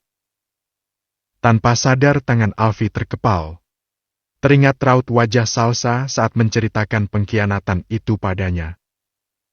Ibu tenang saja, saya sudah menyiapkan sesuatu untuk Salsa demi membalas lelaki yang telah menyakitinya itu, Bu. Bu Rumi cukup kaget dengan langkah yang ternyata telah dipersiapkan Alfi demi Bila putri kesayangannya. Ia semakin yakin dan tidak sabar menanti hari bahagia Salsabila dan Alfi. Merasa telah menyampaikan maksud kedatangannya dan melihat keseriusan lelaki yang akan menikahi putrinya, akhirnya Bu Rumi undur diri. Ibu pulang, ya. Ini ada sedikit bekal makan siang untuk kamu. Dimakan ya? Paperbag berisi kotak makan siang itu ia sodorkan dan diterima Alfi dengan baik. Setelah Bu Rumi pergi, manik hitam Alfi tidak henti-hentinya menatap kotak bekal yang masih utuh di hadapannya. Ia termenung mengingat sosok seorang wanita yang dulu juga sangat rajin membuatkannya bekal. Maaf, Bos. Akan segera saya buang. Ucap Raiza yang telah memasuki ruang kerja Alfi dan melihat kotak bekal asing tersebut. Coba saja. Setelahnya kamu yang akan saya buang. Jawab Alfi dingin. Tangan Raiza menggantung di udara. Menyadari kesalahannya, ia segera meminta maaf. Satu catatan baru yang akan selalu Raiza ingat, wanita parubaya yang tadi mendapat perlakuan istimewa dari sang bos bukanlah orang biasa dan harus ia hormati ke depannya. Alfi menikmati bekal makan siangnya dengan semangat, terlebih masakan Bu Rumi sangat memanjakan lidah. Tiba-tiba sebuah ide terlintas di kepalanya. Ia tersenyum seraya mengetik sederet pesan untuk calon istrinya. Bersambung. Bab ke-15. Aku nggak tahu harus senang atau sedih, Cal. Nina menatap Iba sahabat baiknya. Aku nggak nyangka Bapak dan Sheila bisa setega itu sama kamu. Terlebih Sheila, padahal selama ini kamu sudah berperan penting dalam pendidikan dan kehidupan dia. Kok tega gitu? Salsa mengedikkan bahu, ia pun tidak mengerti kenapa adik yang sangat dia sayangi justru selalu menyakitinya. Tapi, daripada itu, aku lebih penasaran dengan dewa penolong itu. Goda Nina dengan lirikan matanya yang jahil. Sejak pagi gadis itu memang sudah heboh meneror Salsa agar menceritakan sosok dewa penolong yang kemarin menelepon. Apaan sih, Nin? Gak ada yang istimewa kok, biasa aja. Sahut Salsa santai. Mulai. Di mata kamu mana ada cowok yang spesial? Pak Bos yang ganteng paripurna bak dewa surga aja, bisa-bisanya nggak menarik di mata anehmu itu, Cal. Keluh Nina yang sangat hafal tabiat sahabat dekatnya itu. Tiba-tiba Nina menatap Salsa curiga. Jangan-jangan, kamu belum move on ya dari si judo judi itu? Tuduhnya. Kening Salsa mengernyit. Disodorin 10 macam dia secara gratis juga aku nggak mau, Nin. Udah nggak ada rasa apa-apa sama sekali ke dia. Cuma rasa sakit dikhianati itu masih terlalu sulit buat aku lupain. Terlebih yang melakukannya adik yang paling aku sayang, aku manja dan aku perjuangkan. Entahlah, aku hanya merasa gagal jadi kakak dan gagal memenuhi amanah dari ibu untuk terus akur dengan dia. Nina mengelus lembut bahu Salsa. Kamu nggak gagal kok, Cal. Kamu kakak yang hebat, ibumu pasti bangga punya anak sehebat kamu. Hibur Nina. Air mata Salsa lolos begitu saja, segera tangannya mengusap cairan bening itu sebelum ada yang melihat. Aku udah ketemu ibu, Nin. Tadi malam aku jumpa ibu. Dan, lagi-lagi karena dewa penolongku itu. Ujar Salsa dengan mata berkaca-kaca. Nina yang kaget dan ikut bahagia tidak mampu menyembunyikan kehebohannya. Gadis itu bersorak riang seraya memeluk Salsa erat tanpa peduli banyak pasang mata yang menatap mereka heran. Banyak banget yang belum aku tahu ternyata, ya? Ucap Nina sambil tersenyum mengurai pelukan. Semuanya mendadak dan tiba-tiba, Nin. Bahkan aku masih mengira ini semua mimpi. Jelas Salsa yang memang merasa semua hal terjadi begitu cepat. Oke, jadi kemarin dewa penolongmu itu menelepon untuk mempertemukanmu dengan ibu? Salsa menggeleng seraya memaksakan senyum. Kening Nina berkerut. Lalu? Salsa menceritakan segala peristiwa yang dilaluinya kemarin malam hingga penyebab yang membuat ia terlambat dan tidak bisa tidur semalaman. OMG Ical! Jerit Nina yang seketika membuat Salsa harus membekap mulut gadis itu. Lagi-lagi mereka menjadi pusat perhatian. Salsa menoleh ke segala arah sambil menunduk, meminta maaf untuk kehebohan yang terjadi. Dikit lagi pindah alam aku, Cal. Keluh Nina saat Salsa melepas bekapannya. Habisnya itu mulut nggak ada peredam, terpaksa pakai peredam manual. Salsa mengangkat tangan yang ia gunakan untuk membekap Nina sambil tersenyum. Bibir Nina merengut. Mau bagaimana lagi, dia terlalu bahagia mendengar kabar tentang Salsa yang ternyata sudah dilamar oleh seorang pria. Jadi, kapan nikahnya? Aku gak sabar jadi bridesmaid kamu. Goda Nina. Salsa menghembuskan napas besar. Aku belum tahu, masih bingung. Nina melongo mendengar jawaban Salsa. Cal, dia udah spek dewa lo di hidup kamu, kok bisa-bisanya masih dalam pertimbangan? Salsa tidak menjawab, dia juga tidak tahu mengapa hatinya begitu sulit tersentuh. Tidak ada minat dan pemikiran untuk menikah sama sekali. Kalau bukan mengingat kebaikan Alfi padanya, mungkin sampai kapanpun dia tidak akan pernah dekat dengan lelaki manapun lagi. Sambil melamun Salsa menikmati bekal makan siangnya. Sejujurnya dia sangat ingin menolak ajakan Alfi untuk menikah, tapi apa dia sanggup mengecewakan ibunya lagi? Terlebih sampai sekarang ibunya juga belum tahu tentang dirinya yang tidak jadi kuliah. Bukankah kekecewaan wanita itu akan bertambah banyak? Bayangan Alfi yang secara tiba-tiba mengajaknya menikah kembali terbayang. Salsa menghela napas dalam. Getar ponsel menarik perhatiannya. Sambil mengunyah makanan, Salsa membaca pesan dari pria yang baru saja dia pikirkan itu. Detik selanjutnya gadis itu tersedak dan terbatuk-batuk. Ada apa sih, Cal? Nina menyodorkan segelas air minum dan menepuk punggung Salsa pelan. Salsa merasa pedih di tenggorokan dan hidungnya hingga membuat mata dan hidungnya merah serta berair. Tanpa sengaja Nina melihat isi pesan yang membuat Salsa tersedak hingga batuk hebat. Ci calon istri. Ejeknya menyebut dua kata pertama yang sempat ia baca dalam pesan tersebut. Udah, Nin, udah, nggak kuat aku. ucap Salsa seraya menepuk dadanya pelan. Dia sendiri juga tidak menduga lelaki yang baru kemarin mengajaknya menikah dan belum ia berikan jawaban bisa dengan percaya diri memanggilnya calon istri. Nina terkikik geli. Kayaknya dia memang pria baik dan sweet ya, Cal. Sayang loh kalau disia-siakan. Kamu pernah kan merasa gimana gak enaknya disia-siakan? Salsa terdiam, larut dalam pikiran dan sensasi perih yang belum juga hilang. Nanti kita jadi makan bareng sama yang lain gak, Nin? Tanya Salsa memastikan, mengingat mereka memang ada rencana makan bersama setelah pulang kerja. Kebetulan gaji mereka bulan ini telah diterima di rekening masing-masing. Oh, ya jadi dong. Kenapa? Mau ngajak Dui? Gak masalah sih. Yang lain ada juga yang bawa pasangan. Jelas Nina. Bukan. Sahut Salsa cepat seraya membalas pesan dari Alfi. Lelaki itu berencana menjemput Salsa sepulang kerja dan ingin mampir ke rumah Ilbu Rumi. Hal yang cukup mengejutkan Salsa. Apa pria itu berencana menagih jawabannya hari ini? Lagi-lagi Salsa termenung. Sesuai rencana, sepulang bekerja Salsa, Nina dan teman-teman mereka lainnya makan bersama di sebuah kafe yang berada di dalam sebuah mall besar di kota tersebut.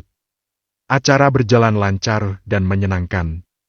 Berbagai obrolan seputar kerjaan hingga membicarakan atasan menjadi tema hangat yang selalu diangkat. Tadi siang menjelang jam istirahat aku lihat Pak Bos keluar kantor terburu-buru. Gak lama setelah itu ada perempuan cantik yang nyariin dia. Kira-kira perempuan itu siapanya Pak Bos, ya? Apa mungkin pacarnya? Gak mungkin. Kalau pacarnya pasti Pak Bos ngabarin dia lagi di mana, dengan siapa dan berbuat apa. Iya. Bisa jadi Pak Bos buru-buru pergi karena mau menghindari perempuan itu kan? Obrolan terus berlanjut. Sementara Salsa menyimak seraya mengangguk pelan, semakin yakin dengan dugaannya. Bagaimana bisa seorang pria tampan dan normal menghindar dari perempuan cantik? Sudah pasti karena dia nggak doyan perempuan. Salsa merinding mengingat wajah tampan Bak dipahat dengan begitu sempurna itu. Di tempat lain, Alfi yang baru saja tiba di depan mall merasa gatal di hidungnya, membuatnya bersin berkali-kali. Hingga bersin terakhir yang cukup kuat membuat gigi palsunya tanggal dan terlempar dari tempat seharusnya. Alfi panik dan segera memakainya sebelum menghubungi Salsa, memberitahu keberadaannya yang sudah tiba di depan mall untuk menjemput gadis itu, sesuai janji yang telah mereka sepakati via pesan tadi siang. Tidak lama kemudian Salsa keluar bersama Nina. Mobil sederhana yang digunakan Alfi untuk menutupi identitas aslinya bergerak mendekati dua gadis yang masih terlihat asyik mengobrol itu. Klakson mobil menarik perhatian Salsa dan Nina, keduanya menoleh. Alfi turun dari balik kemudi, lalu menyapa Salsa dengan ramah. Udah siap? Salsa mengangguk sambil tersenyum ramah. Walau hatinya enggan menerima pria itu sebagai pasangan hidup, tapi dia tetap tahu diri, lelaki itu sudah sangat baik dan banyak membantunya. Tidak etis jika Salsa mengabaikannya. Oh ya, Mas. Kenalkan, ini Nina, sahabat baik saya. Salsa memperkenalkan Nina pada Alfi. Halo, Nina. Sapa Alfi sekedarnya tanpa mengulurkan tangan. Sementara Nina masih terdiam di tempat, termenung melihat pria di hadapannya. Bersambung. Bab ke-16. Hai Mas. Jawab Nina seraya memaksakan senyum. Detik selanjutnya gadis itu langsung menarik lengan Salsa untuk sedikit menjauh dari Alfi. Sebentar ya, Mas. Alfi tersenyum sambil mengangguk. Walau di dalam hati dia cukup kesal harus menunggu lebih lama dan menjadi pusat perhatian beberapa pasang mata yang sedari tadi memperhatikannya. Salsa menoleh ke belakang, melihat Alfi yang terus memperhatikannya. Cal, serius dia orangnya? Tanya Nina seolah tidak percaya. Salsa kembali fokus pada Nina. Iya, kenapa? Kamu pernah kenal? Tanya Salsa balik. Nina menggeleng cepat. Enggak, baru kali ini juga ngelihat cowok seunik dia. Jawab Nina jujur. Unik? Perasaan biasa aja. Salsa kembali menoleh pada Alfie yang berdiri tidak jauh di belakang mereka. Pria itu nampak risih dengan orang-orang sekitar yang terlihat curi-curi pandang padanya. Nina menarik kepala Salsa agar kembali fokus padanya. Cal, kamu serius mempertimbangkan dia? Udah yakin? Salsa tersenyum. Nin, dia laki-laki baik. Jadi wajar kalau aku mempertimbangkannya, bukan? Nina manggut-manggut. Okelah, memang kebaikan hati adalah yang paling utama. Gadis itu mengacungkan jempol sambil tersenyum lebar. Mereka kembali ke hadapan Alfie yang masih setia menunggu. Maaf ya, Mas. Nina sedikit memiringkan kepala ke arah Salsa.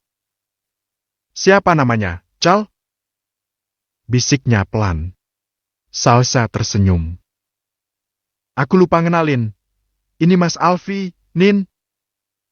Nina tertegun, kembali memperhatikan pria di hadapannya dengan seksama. Halo Mas, aku Nina sahabat baiknya Salsa. Ujar Nina berusaha seriang mungkin demi menutupi kegugupannya. Bagaimana tidak, nama pria itu malah mengingatkannya dengan bos besar pemilik perusahaan tempat mereka bekerja. Dalam 2 hari menemukan 2 pria dengan nama yang sama. Mungkinkah? Namun, Nina segera menepis pemikiran anehnya itu sambil menahan tawa berbisik di telinga Salsa. Hampir aja jantung aku copot dengar namanya, mirip Pak Bos si calon suami idaman aku. Salsa mencebik. Mereka beda, ya? Jauh, bak langit dan bumi. Gimana? Tanya Alfie tiba-tiba. Tentu telinganya bisa mendengar percakapan 2 gadis di hadapannya itu, walau keduanya sedikit berbisik. Nggak ada, Mas. Oh ya, bisa mampir ke kontrakan saya dulu nggak sebentar? Tanya Salsa untuk mengalihkan obrolan. Namun, ternyata pertanyaannya justru membuat Nina salah paham. Mau ngapain? Astagfirullah, Cal. Ingat, belum halal. Omel gadis itu dengan wajah terkejutnya. Sebuah ekspresi yang berhasil membuat kening Salsa berkerut dalam mencerna maksud ucapan sahabatnya. Sementara Alfie sudah kesulitan menahan tawa. Memang mereka cocok jadi sahabat, pikirannya sama-sama suka liar kemana-mana. Yang satu korban cerita mafia, yang satu korban cerita mesum. Pikir Alfie sambil menahan gigi palsunya agar tidak lepas. Bahkan wajah putihnya sudah memerah menahan tawa memikirkan percakapan absurd 2 gadis itu. Nin, aku cuma mau ambil baju kerja buat besok, sekalian kasih tahu ibu pemilik kontrakan kalau besok aku mau pindah. Jelas Salsa. Gadis itu terkekeh. Kirain, soalnya wajah si masnya juga memerah gitu, berarti pemikiran kami sama. Iya kan, Mas? Alfie tertegun. Sudah diam sejak tadi ternyata ikut kena getah. Pria itu mengusap wajahnya sesaat. Ya udah, ayo Sal. Nanti terlalu malam sampai rumah. Ajak Alfie demi menyelesaikan obrolan yang lama-lama bisa membuat gigi palsunya meloncat keluar. Sementara Nina terkikik geli melihat ekspresi 2 sejoli yang nampak malu-malu itu. Alfie berjalan lebih dulu seraya menenangkan diri. Sementara Salsa menatap Nina kesal. Kamu ini, Nin? Ya udah aku duluan, ya. Kamu hati-hati pulangnya. Pamit Salsa sambil berjalan menyusul Alfie yang telah lebih dulu sampai dan membuka pintu mobil untuk Salsa.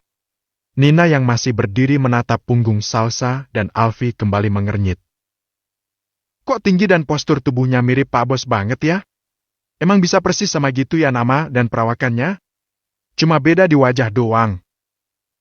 Kendaraan roda 4 milik Alfie mulai bergerak meninggalkan mal besar di pusat kota itu. Alamat kosnya di mana? Tanya Alfie.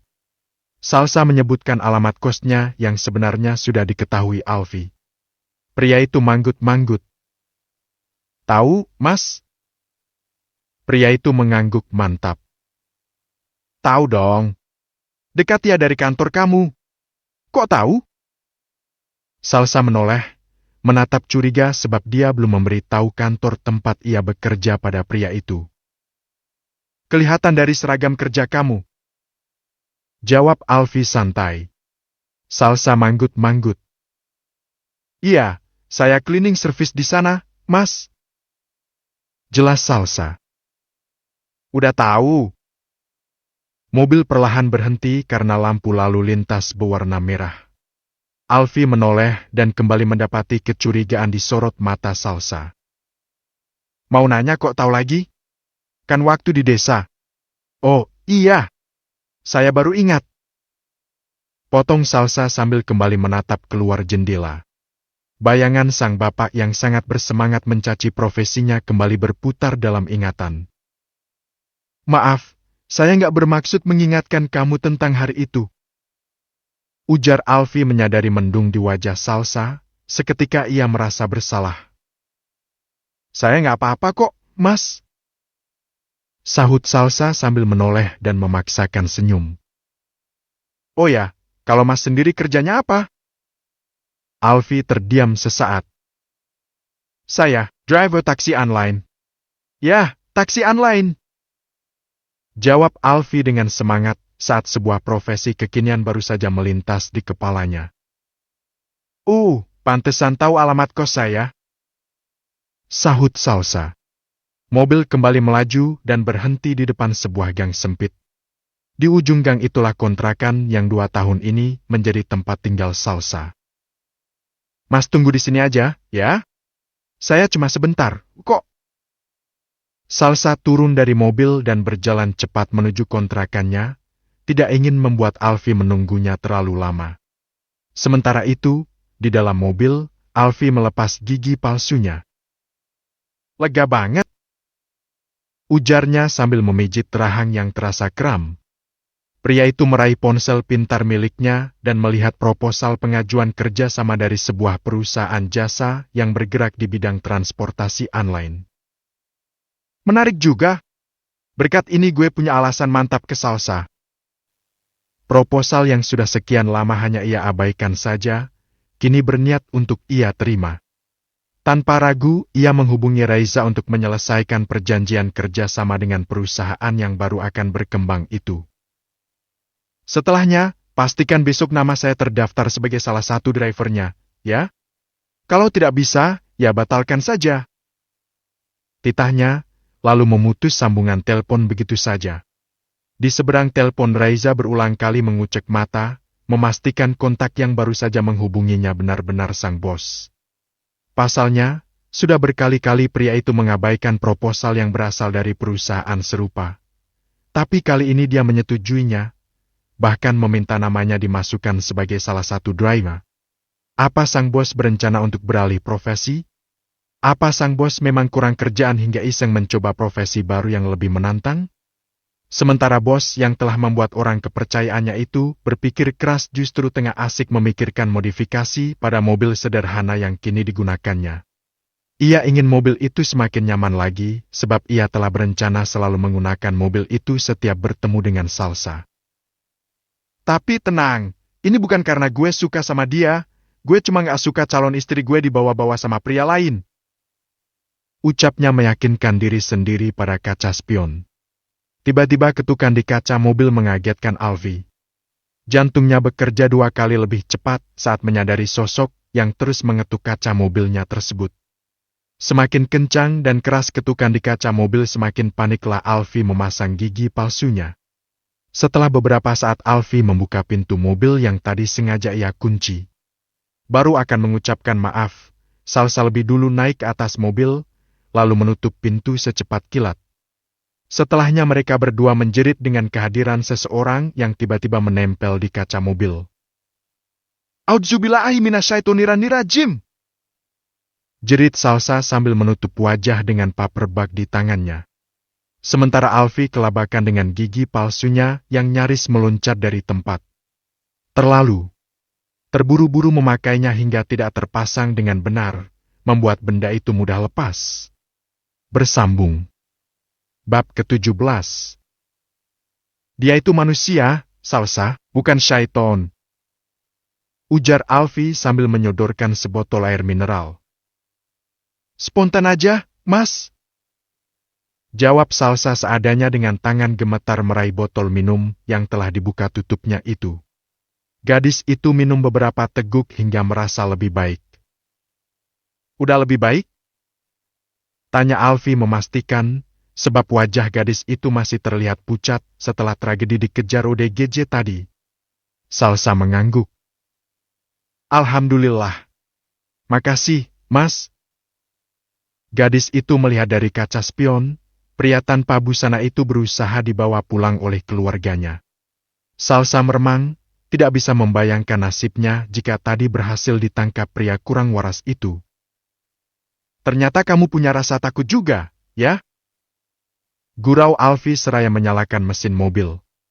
Perlahan kendaraan roda 4 yang tadi sempat bergoyang heboh ulah ODGJ itu perlahan meninggalkan gang kontrakan Salsa. Kan saya manusia biasa, Mas? Sahut Salsa sekedarnya. Tapi kalau ingat-ingat gimana kamu melumpuhkan 3 preman di kebun teh, saya malah mengira kamu nggak punya rasa takut. Salsa menoleh, kaget. Oh ya, Mas ada di sana ya pas kejadian itu? Ya, masa kamu lupa setelah mengakui saya sebagai pacar? Jawab Alfie sambil melirik Salsa. Pipi gadis itu bersemu merah mengingat peristiwa memalukan malam itu. Tapi itu beda kasus, Mas. Kalau 3 bandit itu halal untuk dihajar, tapi kalau Pak Doyo tadi kan lagi sakit. Masak saya mukulin orang sakit. Mas Doyo? Jadi kamu kenal sama laki-laki tadi? Alfie menoleh pada Salsa sesaat, nada bicaranya terdengar kurang senang. Sekedar kenal gitu aja, Mas. Dia kan anak yang punya kontrakan, jadi udah sering jumpa juga. Biasanya dia tenang kok orangnya. Bahkan sering nungguin saya di depan gang tadi, kalau saya dapat jadwal kerja pulang malam. Bukannya senang, kerutan di kening Alfie justru kian dalam. Terus, tadi kenapa dia tiba-tiba ngereok gitu? Salsa mengedikkan bahu. Gak ngerti juga. Tadi saya cuma pamit ke si ibu kalau saya mau pindah, jadi hari Minggu bakal angkutin barang. Tiba-tiba aja Pak Doyo tadi ngamuk terus ngejar saya. Alfie menghembuskan napas besar. Tadi pagi Saka, sekarang malah ODGJ, kapan sih bisa tenang? Lengah dikit, ada aja yang ganggu. Keluh Alfie dalam hati. Salsa memperhatikan raut wajah Alfie yang nampak kusut. Kenapa, Mas? Oh enggak, tapi saya rasa laki-laki tadi suka sama kamu. Kening Salsa berkerut, detik selanjutnya ia terkikik geli. Mas ini udah macam pacar yang lagi cemburu aja, sampai pemikirannya di luar nalar. Kamu kan calon istri saya. Jawab Alfie singkat, padat, tapi sukses menghentikan tawa Salsa dalam sekejap. Gadis itu berdehem, tiba-tiba merasa tenggorokannya kering. Pak Doyo itu sakit karena ditinggal istrinya, Pak. Kata si ibu dia sayang banget sama istrinya, makanya sampai sakit begitu. Jadi sekarang dia seperti trauma dengan perpisahan. Salsa berusaha mengalihkan obrolan. Istrinya pergi kemana? Tanya Alfie acuh tak acuh. Meninggal, Pak. Dia kerja dan pulang larut malam. Malam itu Pak Doyo nggak bisa jemput dan tragedi yang merenggut nyawa istrinya itu terjadi. Mungkin itu juga sebabnya Pak Doyo selalu standby di depan gang kontrakan setiap ada dari kami pengontrak wanita yang pulang kerja larut malam. Jelas Salsa mengingat lelaki dengan tatapan kosong itu. Sementara Alfie terdiam mendengar cerita Salsa yang secara tidak langsung mengingatkannya dengan shift kerja gadis tersebut. Selama ini dia tidak pernah memikirkan resiko yang harus dihadapi pekerja seperti Salsa yang punya shift kerja hingga larut malam. Nampaknya kini dia harus memikirkan hal ini lebih dalam. Tiba-tiba dering ponsel Salsa mengagetkan mereka berdua. Ponsel jadul itu ia keluarkan dari tas sandang. Seketika ia menghela napas dalam, ragu untuk menerima panggilan tersebut. Kenapa nggak diangkat? Tanya Alfie sebab Salsa tidak kunjung menerima panggilan tersebut hingga deringnya berhenti. Mau siapin mental dulu. Jawab Salsa yang sukses membuat kening Alfie mengernyit heran. Emang telepon dari siapa sih? Sampai harus siapin mental? Tanya Alfi dalam hati. Tidak butuh waktu lama ponsel itu kembali menjerit. Alfi melirik Salsa yang terlihat menghembuskan napas besar. Assalamualaikum, Bapak. Sapa Salsa setelah menekan tombol untuk menerima panggilan tersebut. Seketika Alfi tahu siapa penelpon yang membuat Salsa harus mempersiapkan mentalnya itu. Tanggal berapa sekarang? Kenapa belum ngirim? Suara keras Pak Mukhlis terdengar jelas memenuhi mobil. Ponsel jadul milik Salsa memang sudah rusak. Ia harus menyalakan speaker agar bisa mendengar suara orang yang menghubunginya. Maaf, Pak. Nanti aku telepon lagi, ya? Ini lagi di jalan. Ujar Salsa seraya berusaha mengecilkan volume ponsel, lalu melirik sungkan pada Alfi. Merasa tidak nyaman karena lagi-lagi pria itu mengetahui permasalahan dalam hidupnya, ia malu. Jam segini baru mau pulang? Dari mana saja kamu? Sementang baru gajian langsung foya-foya, ya. Ingat tanggung jawabmu sama adekmu. Kamu udah janjikan sama ibumu bakal bantu adekmu. Ingat itu. Jangan ingkar janji kamu. Salsa menggigit bibir menahan malu. Sementara Alfi segera menepikan mobil, lalu keluar untuk memberi Salsa ruang agar bisa berbicara lebih leluasa dengan Pak Mukhlis. Pria itu bersandar di badan mobil dengan tangan terkepal mengingat perkataan Pak Mukhlis pada Salsa. Betapa serakahnya lelaki tua bangka itu, padahal baru beberapa hari yang lalu ia menyerahkan uang lebih dari 100 juga, tapi hari ini lelaki itu sudah kembali meminta uang, meneror Salsa. Apa guna menantu kesayangannya itu jika sampai saat ini masih Salsa yang mengirimi uang untuk kebutuhan adiknya yang sudah menikah itu? Adik yang justru menjadi penyumbang luka dalam hidup Salsa. Setelah Salsa selesai menerima telepon, mereka kembali melanjutkan perjalanan dengan keheningan yang memenuhi mobil.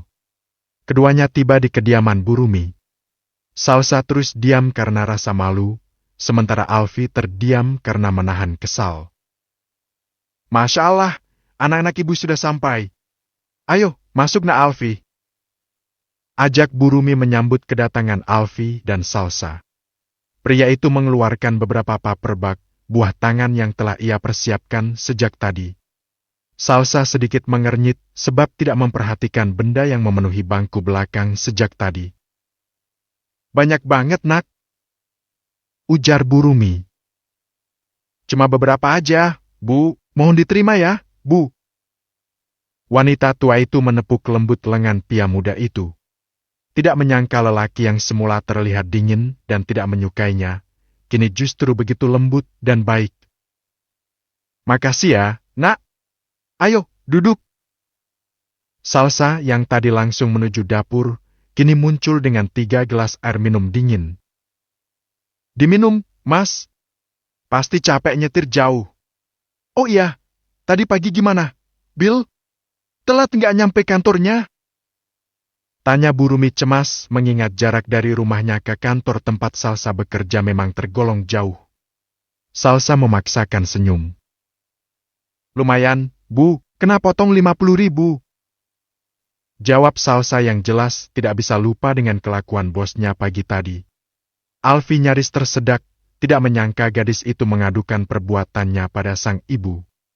Padahal ia telah menebus pemotongan itu dengan berkali-kali lipat, bisa-bisanya gadis itu hanya mengingat bagian pemotongan saja. Tuh kan, kamu sih bandel ibu bilangin, lebih baik naik taksi daripada bus kota.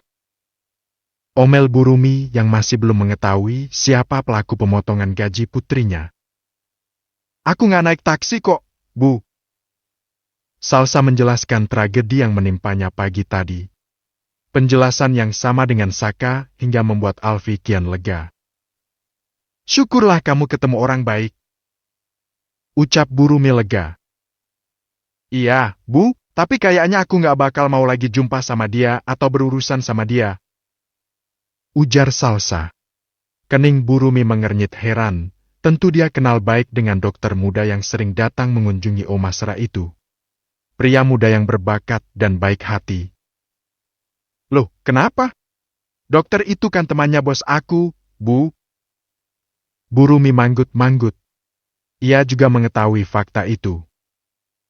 Aku baru ngerti kenapa kemarin dia yang datang ngobatin bos aku, ternyata karena mereka ada sesuatu. Lanjut Salsa dengan menekan kata terakhir sambil menggerakkan jari telunjuk dan jari tengah di kedua tangannya. Kening Burumi mengernyit, matanya sedikit melirik Alfi. Tentu dia tahu siapa bos perusahaan tempat anaknya bekerja. Kamu ini ngomong apa sih, Bill? Salsa kian bersemangat, ia semakin merapatkan diri pada Burumi. Ih, geli aku, Bu, bos aku nampaknya cemburu samaku, Bu. Dia sampai motong gaji aku. Aku yakin mereka pasangan kekasih, Bu. Kau mereka memang ngeri kalau udah cemburu ya, Bu. Ucap Salsa sambil bergidik ngeri. Burumi melongo menahan napas, melirik Alfi dengan tatapan penuh tanya. Sementara Alfi sukses terbatuk-batuk, tidak menduga calon istrinya mempunyai pemikiran seliar itu. Bersambung. Bab ke-18. Masakan Burumi mengingatkan Alfi pada mamanya. Hal itulah yang menjadi alasan utamanya ingin berkunjung malam ini. Ingin kembali menikmati masakan rumahan khas seorang ibu. Makan yang banyak, Nak. Menghadapi Bila dengan berbagai pemikirannya perlu tenaga lebih. Ucap Burumi pelan seraya menahan senyum mengingat peristiwa beberapa saat lalu. Iya, Bu, putri ibu keterlaluan. Bisa-bisanya berpikir laki-laki segagah saya ini belok. Omel Alfi sambil menikmati hidangan makan malam yang memang telah dipersiapkan Burumi. Senyum di bibir Burumi kian lebar, ia sedikit terkikik. Maafkan putri ibu ya, Al, dia memang seperti itu, tapi percayalah, dia gadis yang baik dan tulus. Oh ya, ibu boleh tanya sesuatu? Alfi manggut-manggut. Tanya aja, Bu. Ujar Alfi santai. Salsa yang tadi izin bebersih diri ke kamarnya membuat Burumi dan Alfi dapat mengobrol dengan lebih bebas. Ibu penasaran, kalian kenal di mana? Dan apa kamu tahu di mana Bila kuliah? Dari kemarin dia seperti tidak nyaman kalau ibu menanyakan tentang itu, seolah ada yang dia sembunyikan. Alfi menelan makanannya dengan susah payah. Tentu dia masih ingat data Salsa yang ia baca tadi pagi. Gadis itu tidak sedang menempuh pendidikan tinggi. Mengingat bagaimana Pak Muhlis menghubungi Salsa untuk meminta uang gaji yang sepertinya rutin ia lakukan, Alfi yakin gadis itu juga tidak mungkin punya uang untuk kuliah. Bapak bilang sebentar lagi Bila akan wisuda, makanya ibu kepikiran. Apa acara lamaran kalian dilakukan setelah itu aja, ya? Tapi ibu belum tahu pasti kapan Bila akan wisuda. Sambung Burumi menjelaskan. Alfi terdiam mendengar nama lelaki parubaya yang dengan teganya berniat menikahkan Salsa dengan seorang kakek tua beristri 3 demi melunasi hutang. Ia semakin yakin kabar Salsa tengah berkuliah itu hanyalah dongeng belaka, karangan indah Pak Mukhlis. Melihat Alfi hanya diam membuat Burumi tersenyum lembut. Kenapa? Kamu belum pernah bertemu Bapak, ya? Tenang aja, dia baik dan gak semenyeramkan calon Bapak mertua pada umumnya. Nanti sebelum acara kalian, kita ke desa ya, biar ibu kenalkan. Alfi memaksakan senyum. Bagaimana mungkin tidak kenal? Bahkan ia telah menebus Salsa dengan harga 100 juta pada lelaki parubaya itu. Seru banget kayaknya, ngomongin apa sih? Salsa muncul dan terlihat lebih segar. Ia bergabung untuk makan malam.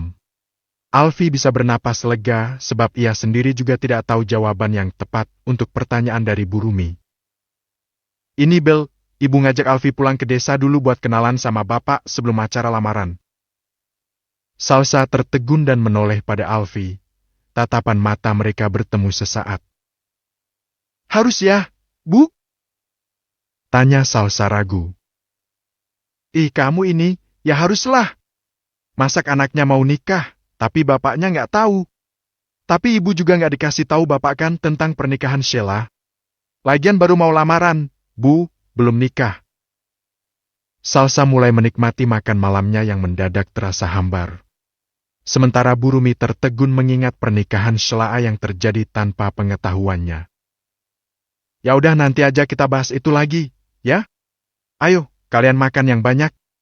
Ibu sengaja masak banyak ini buat kalian. Ujar Burumi berusaha menutupi kegundahan di hatinya. Ibu ke kamar sebentar, ya? Kalian makan yang banyak. Burumi berlalu menuju kamarnya dengan perasaan tidak menentu. Ia meraih ponsel yang sedari tadi berada di atas meja rias, lalu menghubungi sederet nomor yang sejak kemarin sulit dihubungi. Sementara itu, Salsa dan Alfi yang telah selesai makan malam melanjutkan obrolan di teras rumah. Tadi ibu nanyain tentang kuliah kamu. Ujar Alfi memulai obrolan. Terus, Mas jawab apa? Tanya Salsa yang terlihat kaget. Memang sejak kemarin dia selalu berusaha menghindari obrolan tentang perkuliahan dengan sang ibu. Namun, ia tidak menduga wanita itu justru bertanya pada Alfi yang tentu tidak tahu menahu tentang hal itu. Keburu kamu datang, jadi selamat. Salsa menghempaskan punggung ke sandaran kursi, ia merasa lega. Banyak kebohongan yang baru aku tahu sekarang dan aku nggak tahu gimana menjelaskannya ke ibu, Mas. Aku takut ibu kecewa dan sedih. Tapi cepat atau lambat ibu pasti akan tahu. Ucap Alfi. Salsa mengangguk, ia pun berpikir sama. Semua bagai bom waktu yang bisa meledak jika sudah tiba saatnya. Gak cuma tentang bapak, tapi tentang kita juga. Salsa bagai ditampar kenyataan. Ternyata tidak hanya bapaknya saja yang telah membohongi sang ibu. Dia sendiri juga melakukan hal yang sama.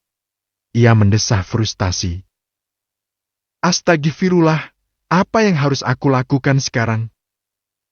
Gumamnya yang masih dapat didengar Alfi dengan jelas. Terima ajakan saya dan kebohongan ini selesai. Ucap Alfi santai. Memang dia tipe orang yang tidak akan menerima penolakan, jadi sebelum itu terjadi apapun akan dia lakukan. Salsa menoleh, menatap Alfi ragu. Bukan meragukan niat baik lelaki itu, tapi dia meragukan dirinya sendiri yang masih sulit menerima sosok pria dalam hidupnya. Kenapa? Mau nolak ya? Apa karena kamu sudah tertarik dengan laki-laki lain? Kening Salsa berkerut. Tentu saja bukan itu alasannya. Atau, diam-diam kamu tertarik ya sama bos tempat kamu bekerja? Tuduh Alfi sambil tersenyum penuh arti, ia sangat percaya diri. Seketika Salsa menegakkan punggung. Enggak! Ih, ngebayangin muka dia yang tersenyum-senyum mesum menatap ponselnya aja udah buat saya merinding. Mas! Salsa bergidik ngeri. Sementara Alfi terdiam mendengar kata mesum yang disematkan Salsa untuknya. Hanya karena ia tersenyum menatap layar ponsel, gadis itu langsung menyebutnya mesum. Apa hubungannya menatap layar ponsel dengan mesum, Sal? Mas, logikanya begini, gak ada orang normal yang tersenyum-senyum karena lihat file pekerjaan. Hanya ada dua kemungkinan, kalau bukan karena pesan dari pacarnya, pasti karena tontonannya. Alfi manggut-manggut. Namun, masih belum paham di mana letak kemesuman itu berada. Jadi, di mana letak mesumnya? Kalau karena nonton video lucu, pasti saya dengar Mas karena kami berada di satu ruangan. Lagi pula dia nggak mungkin kurang kerjaan pagi-pagi udah nonton video lucu seperti pengangguran. Alfi menghela napas mendengar penjelasan Salsa. Nah, berarti hanya ada satu kemungkinan, pesan dari pacarnya. Oke, mungkin benar dari pacarnya. Jawab Alfi pasrah walau sedikit merinding mengingat yang mengiriminya pesan pagi tadi adalah Saka. Iya kan? Nah, senyumnya itu mesum banget. Ih, astagfirullah banget pokoknya. Sahut Salsa bersemangat seolah baru saja mendapat teman gibah sefrekuensi. Sementara Alfi hanya bisa menyesali ucapannya yang kini justru membuat dirinya dikata-katai di depan hidungnya sendiri tanpa bisa membela diri. Begini amat punya karyawan merangkap calon istri. Ucapnya dalam hati. Di tempat lain, seorang wanita tengah gemetar menahan amarah setelah mendengar laporan dari orang kepercayaannya. Sialan!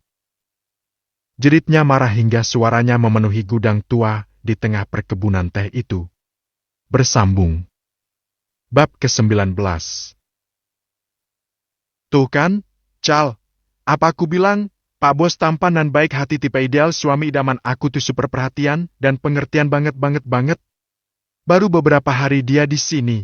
Sekarang kita yang perempuan udah diperhatikannya. Senang banget, mulai hari ini nggak ada lagi jadwal pulang larut.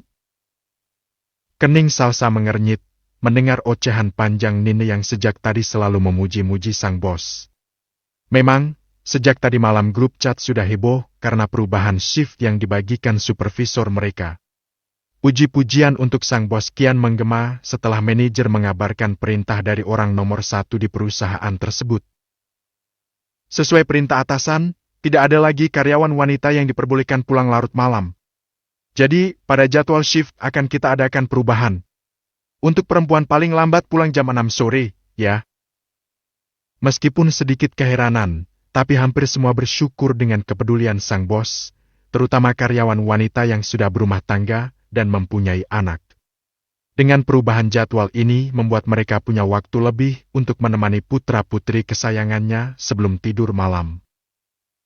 Kita yang biasa dipandang sebelah mata aja diperhatiin si bos tampan sampai segitunya. Apalagi kalau jadi kekasihnya, ya kan? Meleleh! Nina semakin heboh hingga mencubit gemas lengan Salsa. Ya lebay deh, Nin. Memang seharusnya dia pedulikan sama kita. Kalau nggak ada kita, bisa lebih parah dari kapal pecah ini kantor. Jadi emang nggak boleh merendahkan suatu profesi. Sahut Salsa. Sebenarnya dia sendiri juga merasa kaget. Tiba-tiba saja lelaki memibalkan itu membuat perubahan mengejutkan. Tanpa Salsa sadari dirinya lah penyebab perubahan jadwal tersebut. Tidak mau berpikir banyak, Salsa memutuskan untuk melanjutkan pekerjaannya setelah istirahat sebentar dan mendengar pemberitahuan dari manajer. Namun, langkahnya terhenti saat melihat kedatangan lelaki yang ia duga adalah kekasih sang bos. Tuh kan benar dugaan aku. Buat apa dokter itu rajin datang ke sini kalau bukan karena makhluk menyebalkan itu? Salsa meremangulah pemikirannya sendiri. Hai, Salsa. Sapa Saka ramah setelah berada di hadapan gadis berhijab putih tersebut. Mas dokter. Sahut Salsa berusaha seramah mungkin. Tadi telat lagi. Tanya Saka sambil mengembangkan senyum terbaiknya. Oh, nggak mas. Mas dokter pasti mau ketemu sama Pak Bos ya? Dia ada kok, udah datang dari tadi. Jelas Salsa yang enggan mengobrol terlalu lama dengan lelaki itu. Iya, tahu? Bawel banget emang bos kamu satu itu. Ujar Saka sembari memperlihatkan layar ponselnya yang nampak berkedip-kedip menampilkan panggilan telepon dari Alfi si bos menyebalkan. Kalau gitu, aku ke atas dulu, ya? Pamit Saka. Salsa mengangguk cepat. Semakin cepat, semakin baik. Ucap Salsa dalam hati. Matanya terus menatap punggung lebar yang kini berjalan menuju lift. Saka sempat melambaikan tangan saat pintu lift akan tertutup, sebuah tindakan yang enggan ditanggapi Salsa. Dia berharap pertemuannya dengan Saka tadi tidak terlihat oleh sang bos pencemburu itu. Entah apa lagi yang akan terjadi jika bos menyebalkan itu melihatnya. Salsa menggeleng lemah. Kasian banget para gadis yang memuja mereka nggak doyan cewek. Ih, ganteng-ganteng belok. Sayang bibit tampannya nggak bisa berkembang karena salah pilih pasangan. Salsa melanjutkan kegiatannya dengan riang. Tiba-tiba Nina datang dengan peralatan kebersihan miliknya. Cal, mau aku bantuin nggak? Loh, kerjaanmu udah selesai? Tanya Salsa heran sebab mereka sama-sama baru akan melanjutkan pekerjaan masing-masing. Karena perubahan jadwal shift mendadak ini, Pak Yanto belum kelar bagi kawasan kerja. Ya jadi kerjaanku udah duluan digarap Kak Dian. Tanpa menunggu persetujuan dari rekannya, Nina sudah mulai mengeluarkan alat tempurnya dan mulai membantu. Salsa manggut-manggut dan melanjutkan pekerjaannya. Kamu tahu kisah viral di Petung nggak, Cal? Tanya Nina tanpa menghentikan kegiatannya. Aplikasi apaan lagi? Tuh, aku nggak terlalu ngikutin hal begituan, Nin. Sahut Salsa. Memang selama ini berbagai informasi yang tengah viral hanya ia dapatkan dari sahabat baiknya itu. Selain kurang gemar bermedia sosial, ponsel Salsa juga sudah tidak mampu menampung banyak aplikasi baru yang kini marak digunakan kaula muda. Kembarannya TikTok. Nina nyengir. Tapi serius kamu belum tahu kabar viral terbaru? Sambung Nina bersemangat. Salsa mengedikkan bahu, nampak tidak peduli. Ih kamu, udah gempar dunia gadis ting-ting karena ini tahu. Kapan sih berita kamu gak menggemparkan? Sahut Salsa ala kadarnya mengingat sahabat satu-satunya itu selalu heboh menyampaikan sesuatu yang kadang menurut Salsa biasa saja. Kali ini lebih menggemparkan, Cal. Pasangan ini udah nikah setengah tahun, cuy. Tapi istrinya masih ting-ting. Tahu kenapa? Salsa melirik sesaat, lalu menggeleng pelan. Dia benar-benar tidak berminat menggosipkan rumah tangga orang di pagi ini. Suaminya nggak doyan cewek, Cal. Gila kan tuh cowok. Padahal itu cewek cakep maksimal. Nina sangat bersemangat menceritakan kisah viral yang membuat ia tidak tidur semalaman karena mengikuti kasusnya. Tanpa Nina sadari, Salsa terdiam. Ia kaget mendengar cerita sahabatnya itu. Ingatannya justru berputar pada dua pria tampan yang kini entah sedang melakukan apa di ruang kerja pemilik perusahaan itu. Amit-amit ya Allah, jangan sampai deh. Kasihan banget yang bakal jadi istrinya nanti, cuma buat nutupin penyakit kelainannya. Gumam Salsa seraya mengetuk pelan kepala dan tembok di dekatnya. Salsabila, kamu dipanggil ke ruangan bos sekarang, ya? Seorang wanita cantik bagian resepsionis menghampiri Salsa dan menyampaikan perintah bos besar. Oh, iya kak, makasih ya. Sahut Salsa ramah dengan seolah senyum. Kenapa panggil lagi? Kamu ngapain lagi, Cal? Tanya Nina heran. Sudah 3 hari bos mereka standby di kantor itu, 3 kali pula Salsa bolak-balik ke lantai atas tersebut. Nggak tahu, Nin. Hari ini aku nggak telat, nggak ada tatap muka juga sama dia. Punya dendam pribadi nih kayaknya orang. Bisik Salsa. Ya juga ya, tapi nggak mungkin dendam lah. Calon suami daman aku itu super baik, Cal. Ya deh, iya. Terserah kamu, Nin. Aku ke atas dulu. Salsa berlalu dengan tetap membawa semua peralatan kerjanya. Apalagi sekarang?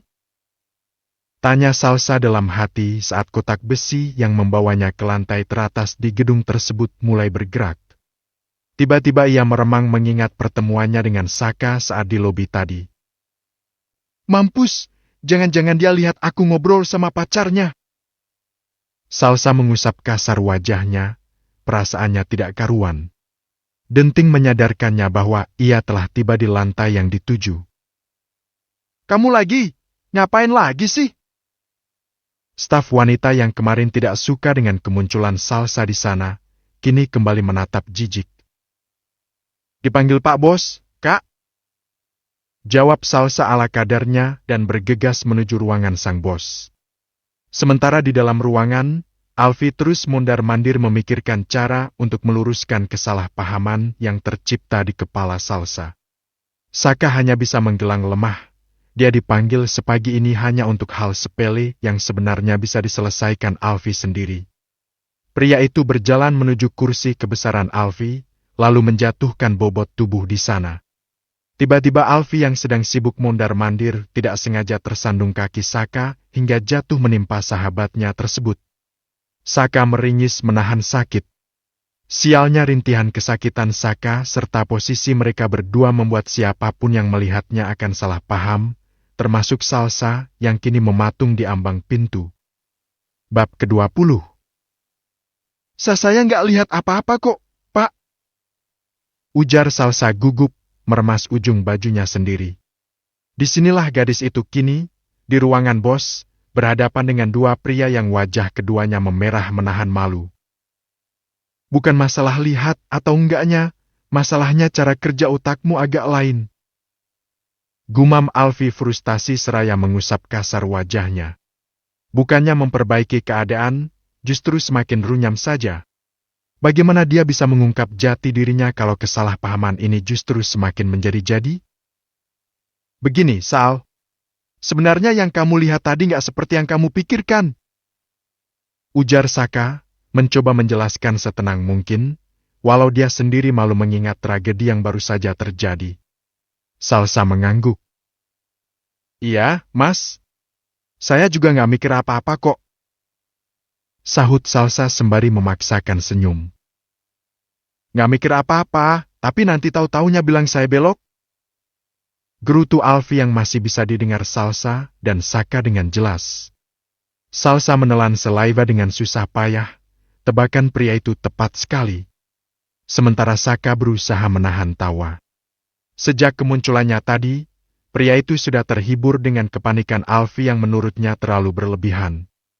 Pria yang berprofesi sebagai dokter itu berdehem, sebuah ide terlintas di kepalanya.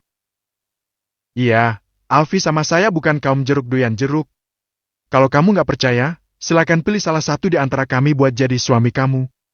Masih single kan? Tanya Saka dengan santainya. Mata Alfi membeliak. Bagaimana bisa sahabat gilanya itu memberi pilihan seperti itu? Tanpa aba-aba bantal kursi melayang ke kepala Saka. Maksud lu apa? Tanyanya marah. Saka tertawa terbahak-bahak karena tujuannya membuat Alfi kesal tercapai dengan sempurna. Sementara Salsa mematung di tempat. Kisah viral yang tadi diceritakan Nina terlintas dalam ingatan. Gadis itu merinding. Ya Allah, padahal tadi aku memohon agar tidak bertemu pria seperti itu. Tapi kenapa sekarang malah? Kamu lagi mikir apa? Hah? Tanya Alfi berang melihat wajah Salsa yang seolah memikirkan tawaran Saka. Salsa terkesiap. Enggak kok, Pak. Saya nggak mikirin apa-apa. Sahut Salsa cepat. Daripada kamu banyak mikir, lebih baik kamu keluar sekarang. Seketika Salsa berdiri, bergegas menuju pintu. Tepat saat Salsa tiba di ambang pintu, Alfi kembali memanggil. Salsabila, karena tadi kamu masuk tanpa mengetuk pintu, gaji kamu saya potong 500.000. Salsa berbalik dengan kening berkerut. Tapi, Pak, tadi saya mau ketuk, pintunya malah kebuka soalnya nggak ditutup rapat. Kesabaran Salsa tentu ada batasnya. Mau sampai kapan gajinya yang tinggal si Uprit selalu terancam kena potong? Bro! Kau tegur Saka yang merasa Alfi keterlaluan. Lanjutkan pekerjaan kamu. Tidak ada negosiasi untuk perilaku tidak sopan. Ujar Alfi tegas dengan tatapan kesal pada Salsa. Salsa menghembuskan napas besar dan berlalu begitu saja membawa kekesalan yang memenuhi dada. Jadi untuk dipotong gaji kah aku dipanggil ke ruangannya? Omel Salsa. Udah selesaikan kan kerjanya? Cepat turun sana, Bauk tahu. Hina karyawan wanita yang sudah beberapa kali bertemu Salsa itu. Bauk ya, Kak? Nih. Salsa menyemprotkan pengharum ruangan yang memang selalu standby dalam peralatan kerjanya dengan bersemangat.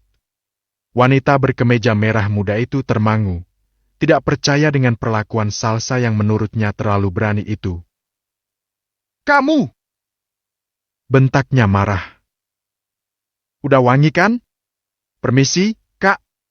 Oh ya, mungkin lain waktu bisa hatinya yang dibersihkan ya, Kak. Kadang tanpa kita sadari hati kita sendiri yang kotor, makanya bau. Atau mulutnya. Salsa tersenyum lebar, lalu masuk ke dalam lift dengan cepat, meninggalkan wanita yang masih syak dengan perlawanan gadis tersebut. Akhirnya turun dari neraka. Salsa menghembuskan napas panjang, dia benar-benar merasa aib sekali ini hingga rasanya ingin menangis. Kembali ke ruangan Alfi. Wah, parah lu bro. Gimana mau dapetin orangnya kalau kerjaan lu bikin dia kesal mulu? Saka menggeleng tidak percaya melihat reaksi Alfie yang berlebihan hanya karena sebuah gurauan yang dia ciptakan. Siapa suruh dia mikirin tawaran lu? Sahut Alfie yang masih terlihat kesal.